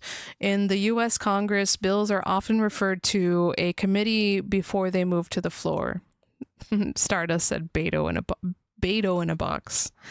The background check bill is sent to the committee with legislators D, G, and H. Okay, D, G, and H. Ooh. The median voter is legislator G, who prefers the status quo, so legislator G would never mark up any bill to be considered for the floor. Okay, because he's right there. Beto in a box sticker coming soon. That sounds kind of cute, actually. Beto on a tomato. In that scenario, the committee is an agenda setter, and in this case, the agenda setter controls the agenda by not proposing anything. The other important players in Congress that the committee must think about are the median voter on the floor in each chamber, as well as the median of the two parties. Political scientists use the spatial model to explore many different questions. The spatial model is, however, a simplification in many cases. A simplification in many cases, an oversimplification. The spatial model is, however, a simplification in many cases, an oversimplification. What a weird sentence. The wordplay, if you say so. Beto on a tomato. I was going to say Cruz on a cruise. Ted Cruz on a cruise to Ted Cruz on a cruise to Mexico. All right. But it does help us clarify how different legislative alternatives will influence the behavior of members, and thus how important the agenda and those who create it are. This model can help legislative leaders map out their best options for success, and it can be very helpful for scholars seeking to understand the influence of those leaders on their legislative colleagues. Okay, keeping members in line. How can leaders encourage members to vote the way they want them to? Simple. You just, like Kevin Spacey, threaten them. There are several ways that they can bargain with the legislator, give them concessions until the legislation is acceptable to the legislators they are bargaining with. They can offer incentives and punishments, carrots and sticks. You lead with the carrot and you hit with the stick, or you follow with the stick. There are unrelated to legislation, aka backdoor deals for real. And they can directly persuade the legislator that the party's interests are their own. For example, the leadership can bargain by adjusting the bill to get the support of important members. We saw that earlier with the Affordable Care Act in 2009 and 2010. Several key legislators in both the House and the Senate were willing to support the bill, but only if certain provisions were added or removed. For instance, in the final days of negotiation, Representative Bart Stupak from Missouri. I just want to know how to get the money out of politics. I do too. I really, really do too. And I don't know if we can ever figure it out. Latin America has tried. I think some countries in Latin America have just been like, okay, instead of having to Bart Simpson, yes. Some countries in Latin America have said, instead of having to, have like these political action committees and super PACs and stuff, that there's just like money allotted for political parties to do campaigning and stuff from the government. But I don't know if we could ever have something like that. I don't even know how successful it is in those governments. Hold on, let me take a sip of water real quick.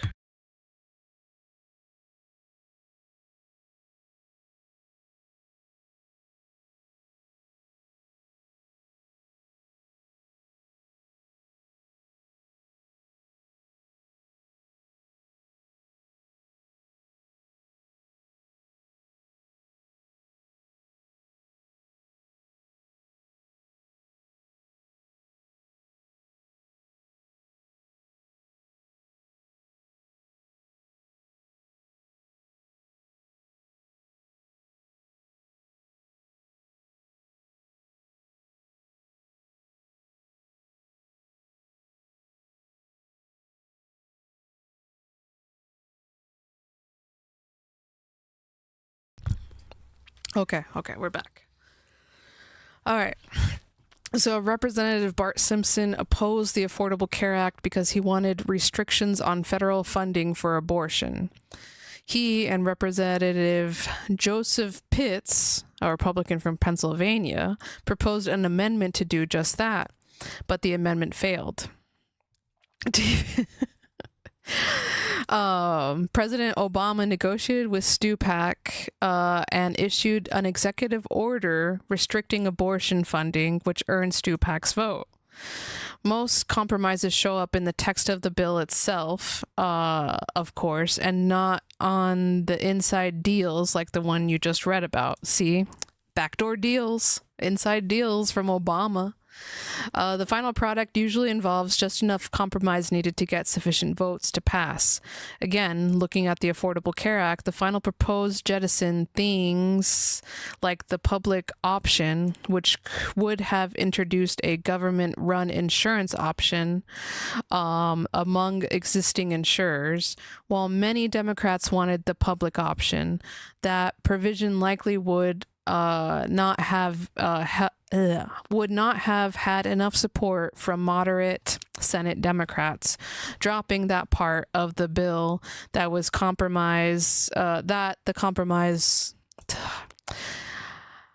dropping that part of the bill that was the compromise that won their support. More liberal Democrats in Congress were upset by the exclusion of the public option, but still saw the compromise bill as far better than the status quo, and they voted for it. But compromise does not have to involve the text of the bill itself. A legislator might support the current bill in exchange for support on their priorities in the future. As we discussed in Chapter 2, this sort of log rolling is, in many ways, the main thing that parties help to coordinate. Oh, DV8 was looking at the alien jacket. Yeah, it's my Ancient Aliens hoodie. I don't know if I showed it on stream, but it's a Ancient Alien Conventions hoodie. I found it at the thrift store and I was like, how can I not get this? I love Ancient Aliens. I did not know there was a convention. I would have gone. No, I don't think I would have. Okay. Here we go. Political Science Toolkit Part 2.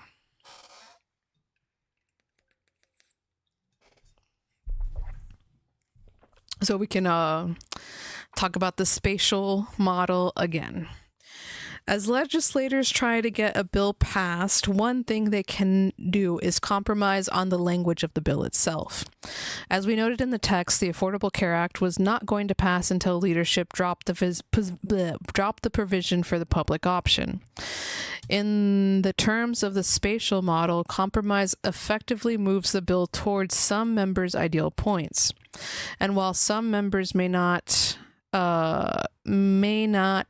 be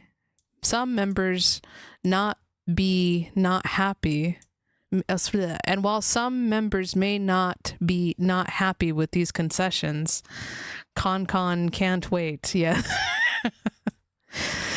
Man, this book trips me up. It's just America. Yeah, I know, to have the convention of conventions. They generally still prefer the compromise bill to doing nothing, so they support it. The next figure shows the preference of a hypothetical legislator with 9 members who are considering the Affordable Care Act. 5 are Democrats on the left of the continuum, and 4 on the right are Republicans. A bill needs 5 votes to pass. The Affordable Care Act with the public option is far away from the median voter who prefers the status quo to any reform that would include the public option. But the median voter would like to see some reform. When the party leader dropped the public option, they were able to secure the support of the median voter to pass the bill. That makes sense. That makes sense to me. I hate that that's how that worked, but that makes sense. Considerations on the Affordable Care Act in a hypothetical legislator. Oh, here we go. Okay, this is the thing that it's talking about. Okay. The spatial model focuses on actual changes to the legislation, but leaders don't have to change the legislation to win over votes. On many issues, a legislator might have a preference, but only a weak one, or they won't know enough about the vote's outcomes to have a preference.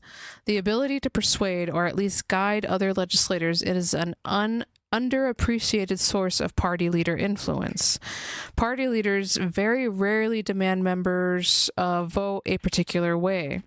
They don't generally have the tools to back up threats, and if they make too many demands, members may go shopping for a new leader.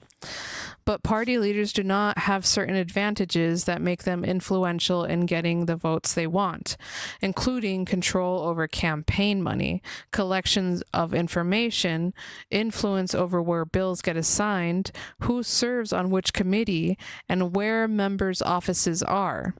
Their mastery of information is particularly important, and in many ways is similar to how party queues operate in the electorate. Oh, that's prelude to chapter 11.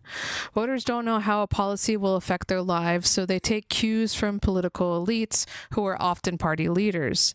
Similarly, legislators may not know how a policy will affect their political fortunes, so they look to leadership for cues and guidance.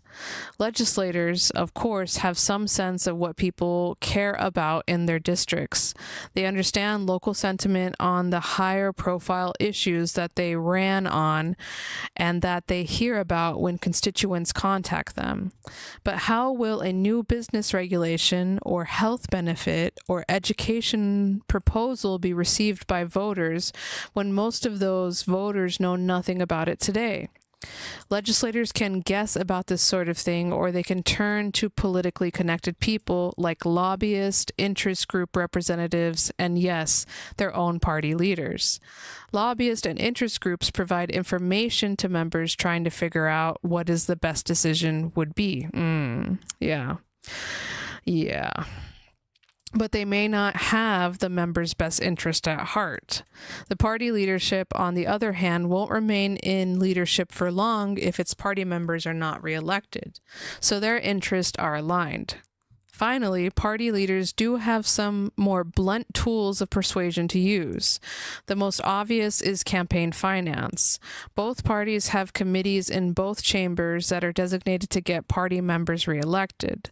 The Democratic Congressional Campaign Committee, the DCCC, and the Democratic Senatorial Campaign Committee, the DSCC, the Republican National Congressional Committee, the NRCC, and the National Republican Senatorial Committee, the NRSC. Oh my God. These committees are tasked with helping members of their party get reelected.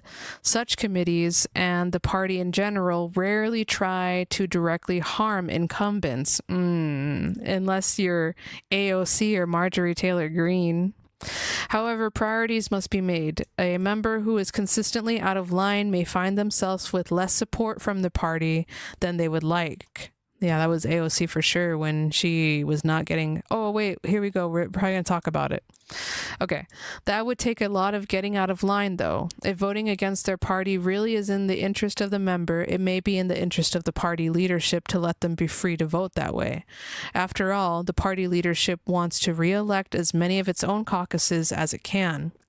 On the 2010 Affordable Care Act vote, in the House, Speaker Nancy Pelosi had more than enough Democratic votes for passage, so she freed Democrats from more competitive districts to vote against it to help them in their re-election races. Wow.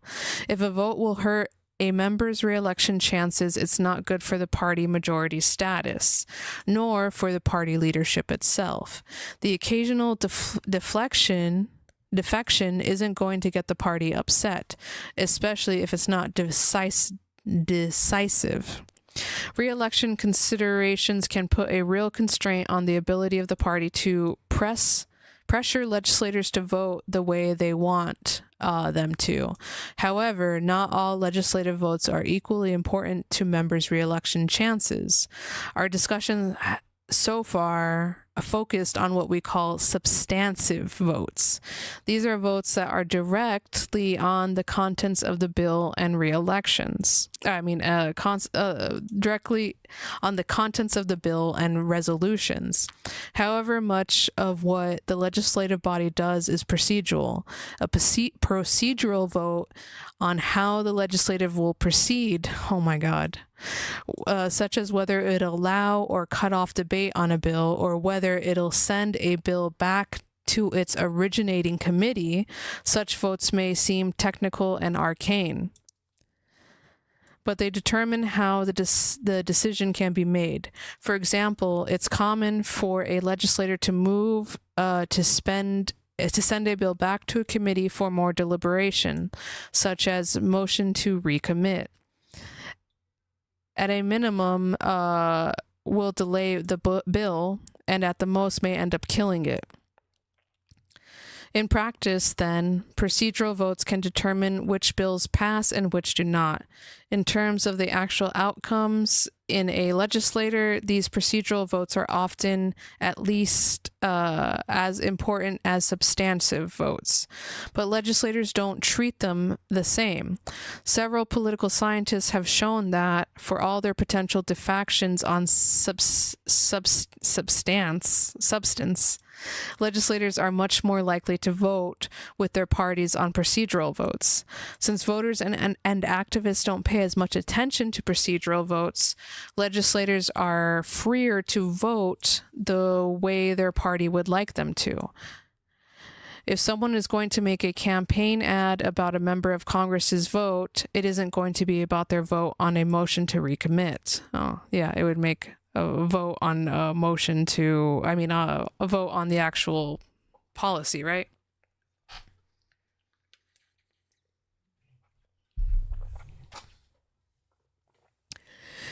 In some cases, this allows a member to vote against something without ever openly opposing it. In some cases, members may not want to go on record opposing a popular bill.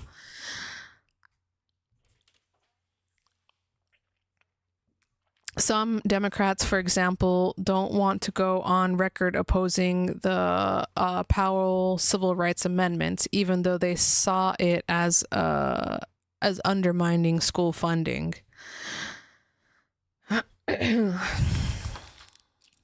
In that case, those members could simply vote with their party to recommit the bill. A motion to recommit is almost always raised right before the vote on final passage, or the ultimate vote on the final form of the legislation. If the motion to recommit passes, the bill goes back to the committee before the floor can vote on it.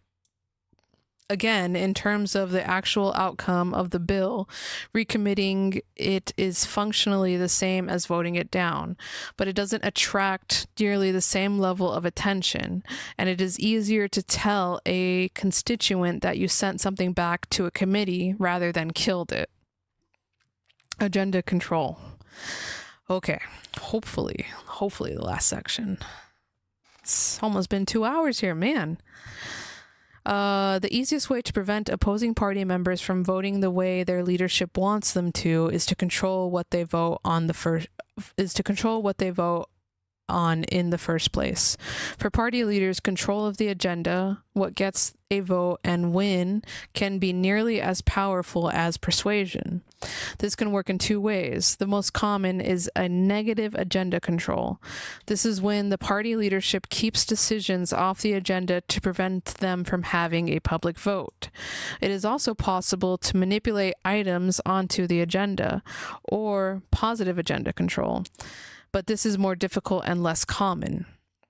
The notion of negative agenda control is often associated with former Speaker of the House Dennis Hastert, a Republican from Illinois, who in a 2003 speech in the Capitol said, "The job of the Speaker is not to expedite legislation that runs counter to the wishes of the majority of his majority." Whoa. We got to read that again. The job of the Speaker is not to expedite legislation that runs counter to the wishes of the majority of his majority. Note that he is not saying that he necessarily supports everything that the majority of his majority, in that case Republicans, want to do, but he is not going to advance legislation that the majority of Republicans do not want. Observers call this the Hastert rule. Hastert has since said this was never a real rule for him, but as Gary Cox and Matthew McCubbins argue in Setting the Agenda, most party leaders tend to use the strategy, and have done so since well before Hastert became Speaker. Another way of putting it is that the party leadership will only advance legislation that their party is united behind. For legislation where the party is divided, such as Democrats on civil rights in the 1950s, the party will keep those issues off the agenda.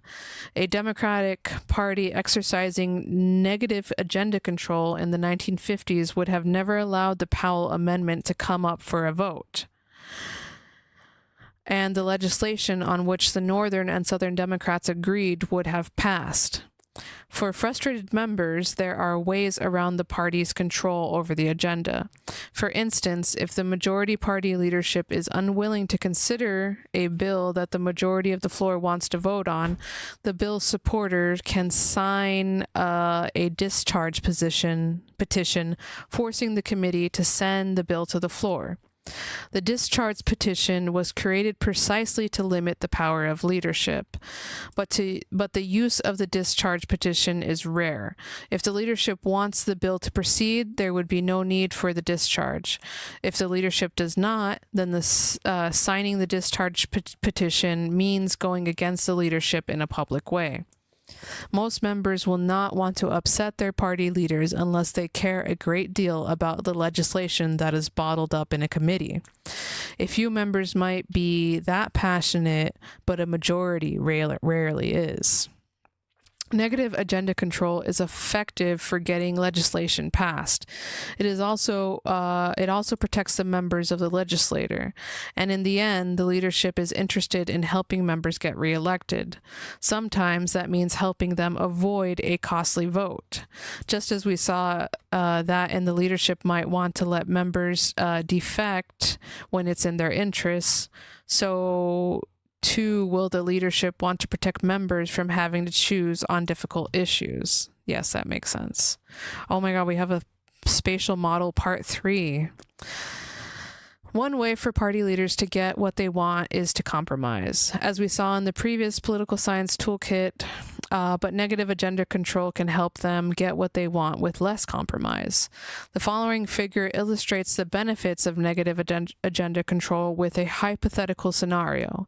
In the model, the majority likes the status quo, but the majority of the legislature would like something else.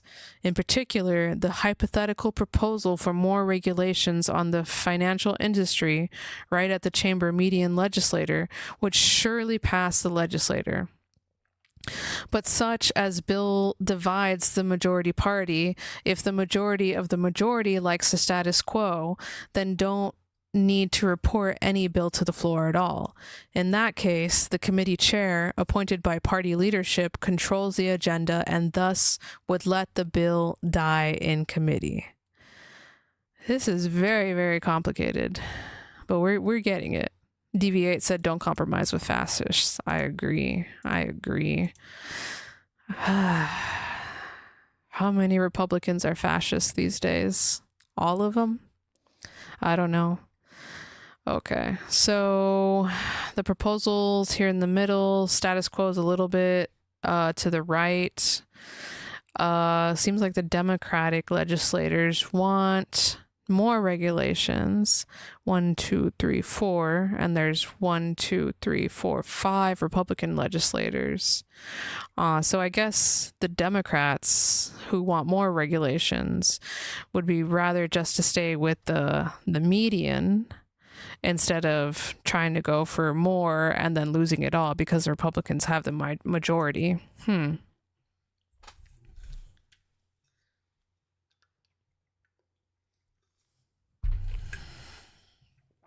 Control of amendments.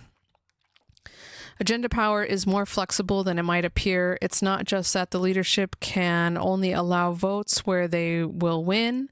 They can choose the contents of a bill to ensure that they will pass and avoid putting forward bills that would not pass or would pass in a form they don't like. Control of amendments is the key tool a majority uses to shape the contents of legislation. When in 1950 Democrats advanced spending bills, such as the one in the story of the Powell Amendment, they allowed anyone on the floor to propose an amendment. This meant Powell could propose something that turned people against the bill. The leadership has a tool to prevent this, assigning a restrictive rule. In the House, every bill that is considered on the floor is given a rule, which dictates how long it will be debated and what amendments are allowed. The rule is assigned by the Rules Committee, which, as we discussed earlier, is dominated by the majority party and answers to the party leadership. A strong party leadership can choose a rule to affect the outcome of debate. There are a variety of rules that can be assigned, but the most common distinction is between open rules and closed rules. Under an open rule, anyone can propose amendments to the bill. Under a closed rule, the bill must be voted on as is. Sometimes they will use a modified closed rule that allows only a certain number of amendments to just certain parts of the bill. These rules are very useful for party leadership. Sometimes the contents of a bill is a delicate balance of many different competing interests within the party. Leaders may push for a closed rule to avoid any amendments that could threaten the bill's success on the final vote. At other times, the majority may allow an open rule so that many members can propose amendments to benefit their districts. Amendment rules are a vital tool the majority party uses to translate members' preferences into actual laws. The party leadership has a hand in nearly every procedural decision made in Congress. In order to move policy towards their own preference and away from the center of the legislature, majority party leaders can implement more and more complicated strategies with the agenda. As previously discussed, the decision to move the Affordable Care Act forward by using budget reconciliation was only possible because Democratic leaders controlled the agenda. So why didn't the Democratic Party just use a restrictive rule on the Powell Amendment? As we discussed earlier, how much power the party leadership gets varies. A unified, homogeneous party will give its leadership a lot of power. The members of a divided party will want the freedom to go their own way. As we saw in Chapter 2, in the 1950s, the Democratic Party was perhaps the most divided it has ever been. So the party leadership's ability to set a restrictive rule was limited. Obstruction. So far, most of the tactics and strategies we have described have been from the point of view of the majority.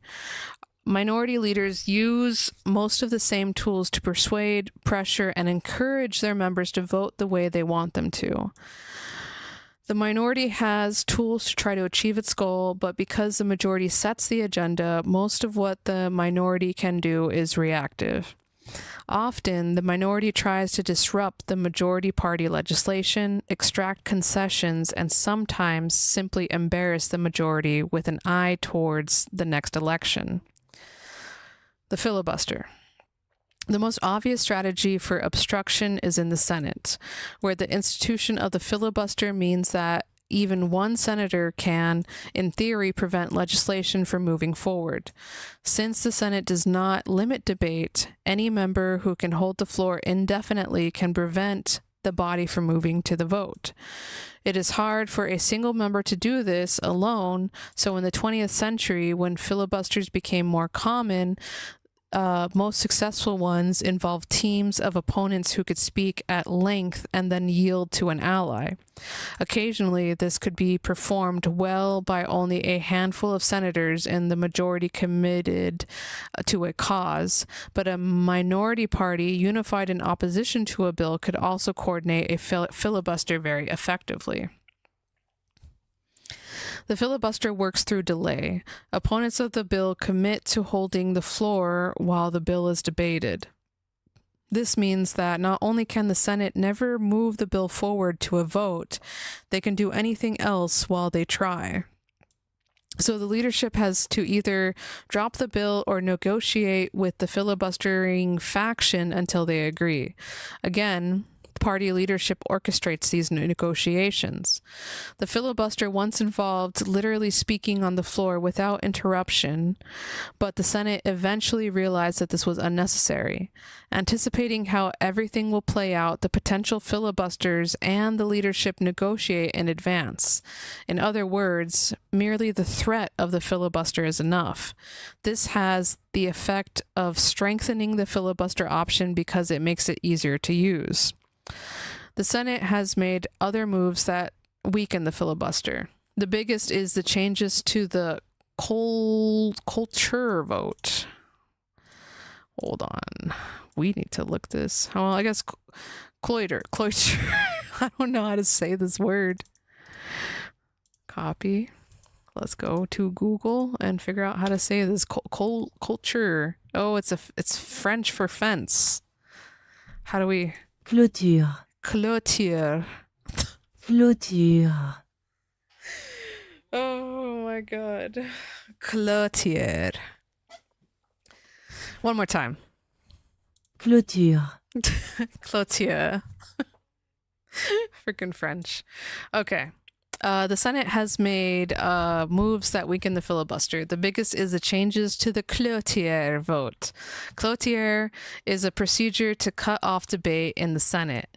It uses the required 2/3 of those presenting and voting, which could be up to 67 members if everyone was participating in a 100-member Senate. In 1975, the Senate changed this to only 60% of all senators duly chosen and sworn, whether they were present or not. In 2013, the Democratic majority eliminated the filibuster for executive branch appointments and judicial nominees other than the Supreme Court. The Republican majority extended this precedent to the Supreme Court nominees in 2017. In both cases, a mostly united majority was enough to limit the filibuster. Oh my God. French cat meme. Deviate said French cat meme.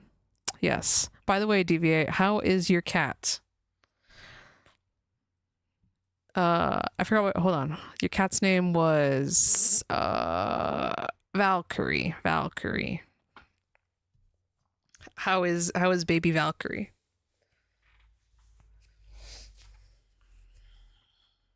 She's good. That's good. That's good. Gotta check in on our girl cats. Despite elimination of the filibuster on executive branch appointments, the filibuster on legislation still stands.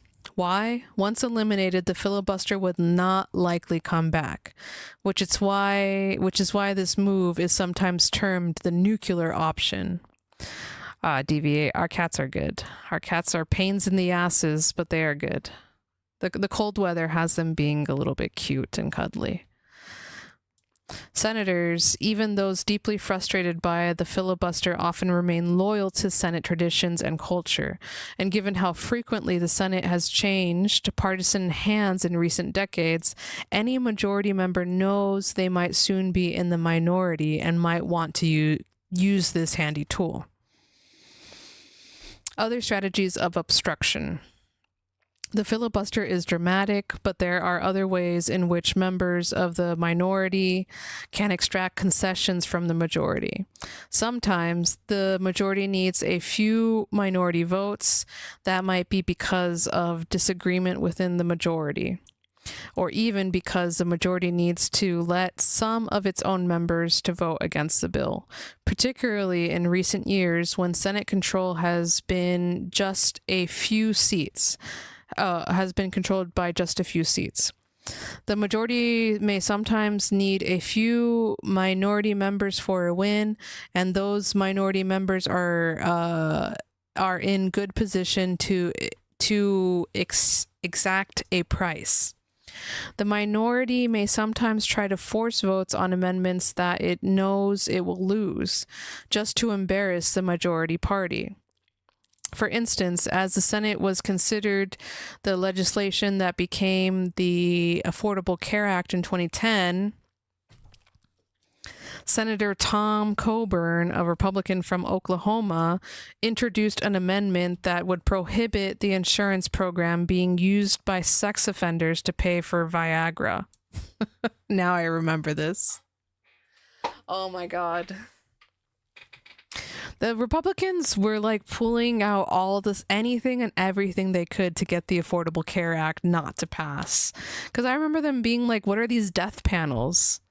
We can't vote for these things that are going to have death panels. And we never even knew death panels were like for end of term care or whatever. It was stupid and a lot. All right. Recall that the Affordable Care Act was passed. Okay, blah, blah, blah. Democrats didn't want to vote against the amendments and have to explain to their constituents why they didn't prohibit coverage of Viagra for sex offenders, even though it was already barred by existing law, but they couldn't vote for the amendment because the limitations of the reconciliation process. Democrats were between a rock and a hard place, but ultimately had to vote against the amendment to allow the larger bill to pass through the reconciliation process. Individual members in the House have neither the filibuster nor the freedom that senators have, but there are other strategies for obstruction that the House members can employ. Even a small amount of delay can create a lot of inconvenience for the majority party, and sometimes this is enough to convince the majority to make modest concessions. For example, in 1997, as the Rules Committee began to consider rules for a foreign aid bill, the Republican majority planned to allow consideration of an amendment that would have barred funding for abortion in other countries. Minority member Nancy Pelosi from California wanted to offer an alternative pro-choice amendment. Republicans initially agreed to allow the amendment, but a trio of Republicans would be the ones allowed to offer it. The Pelosi and other Democrats protested by delaying progress on a different bill. Pelosi and others called for recorded votes on procedural matters, delaying an agricultural bill until the majority conceded to let Pelosi offer an amendment on the foreign aid bill. This example is typical House obstruction. The concession was minor and the effort was significant, but the minority believed the effort was worth it. Of course, it was freaking Nancy Pelosi. Okay, hold on. The last question I need to answer is, what is negative agenda control? Is that here in this? Yes, it is. The ability of the party leader to prevent issues opposed by a majority of the party from ever reaching the vote. Okay. Oh, because they're controlling the agenda in a negative way. I get it. Okay, end notes. Is this the end of the chapter? Please. Oh, no, it's not. Okay, party government. It is easy to describe how a bill becomes a law without any reference to political parties. Legislators are free to organize in almost any way, and they sometimes do. But it is misleading to describe the process that way. Legislators have, over the course of American history, organized Congress around political parties. They have chosen the system, how much power they give to party leaders, how much power they give to party leaders can wax and wane, but the practical structure has always been partisan. The reason is simple. Members of the majority party realize that they will be better off if they can get someone to serve as a leader and prevent members from deviating too wildly from the party's agenda. The minority party, too, realizes that they should organize to counter the majority and try to become a majority themselves. The legislators where this doesn't happen, there are legislators where this doesn't happen, notably when legislators are able to run for office without choosing a party in California in the 1950s. They did not organize along party lines.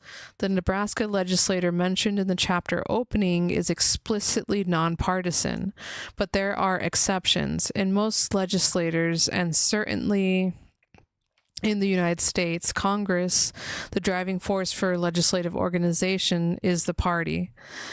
The central role of the party should change how we think about legislators.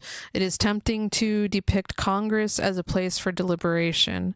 The U.S. Senate is sometimes called, usually by senators, the world's greatest deliberative body.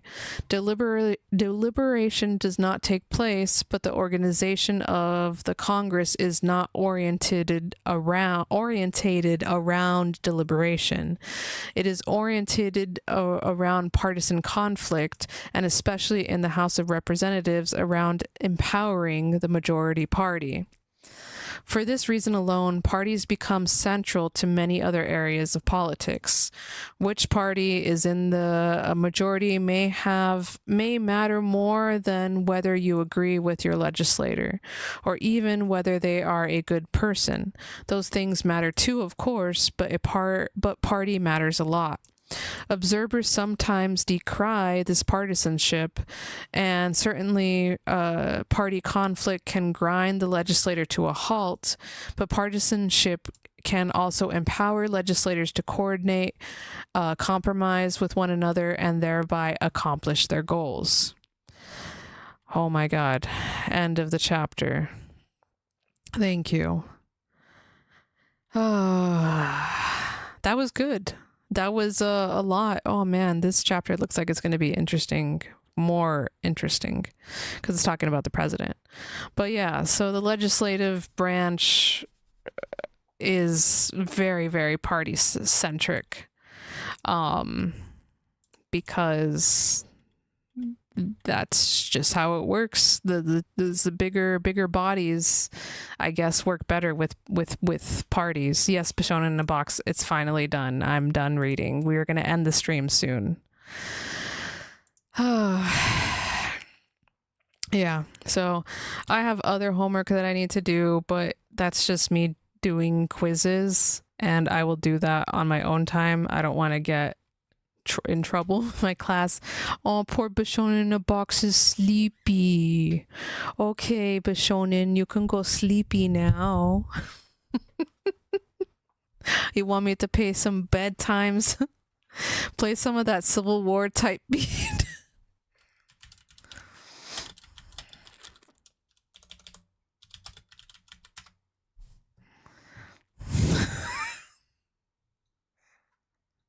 Wait, here, Yankee Doodle type drill beat. I don't think it's hitting. I don't think it's hitting. Hold on. Here we go. Civil War type beat number 2.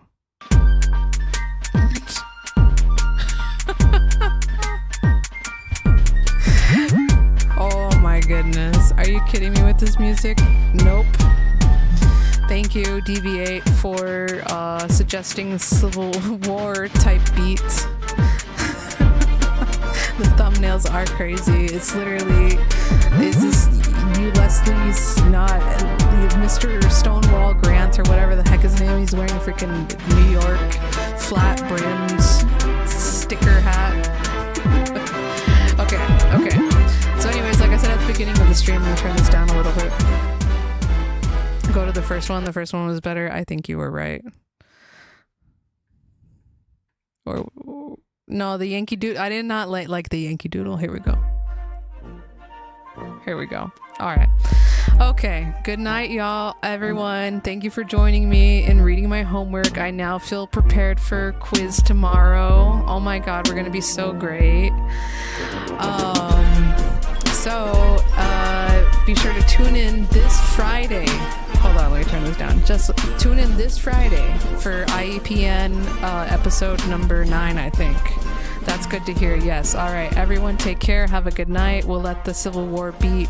Look at Lincoln is praying to his Glock.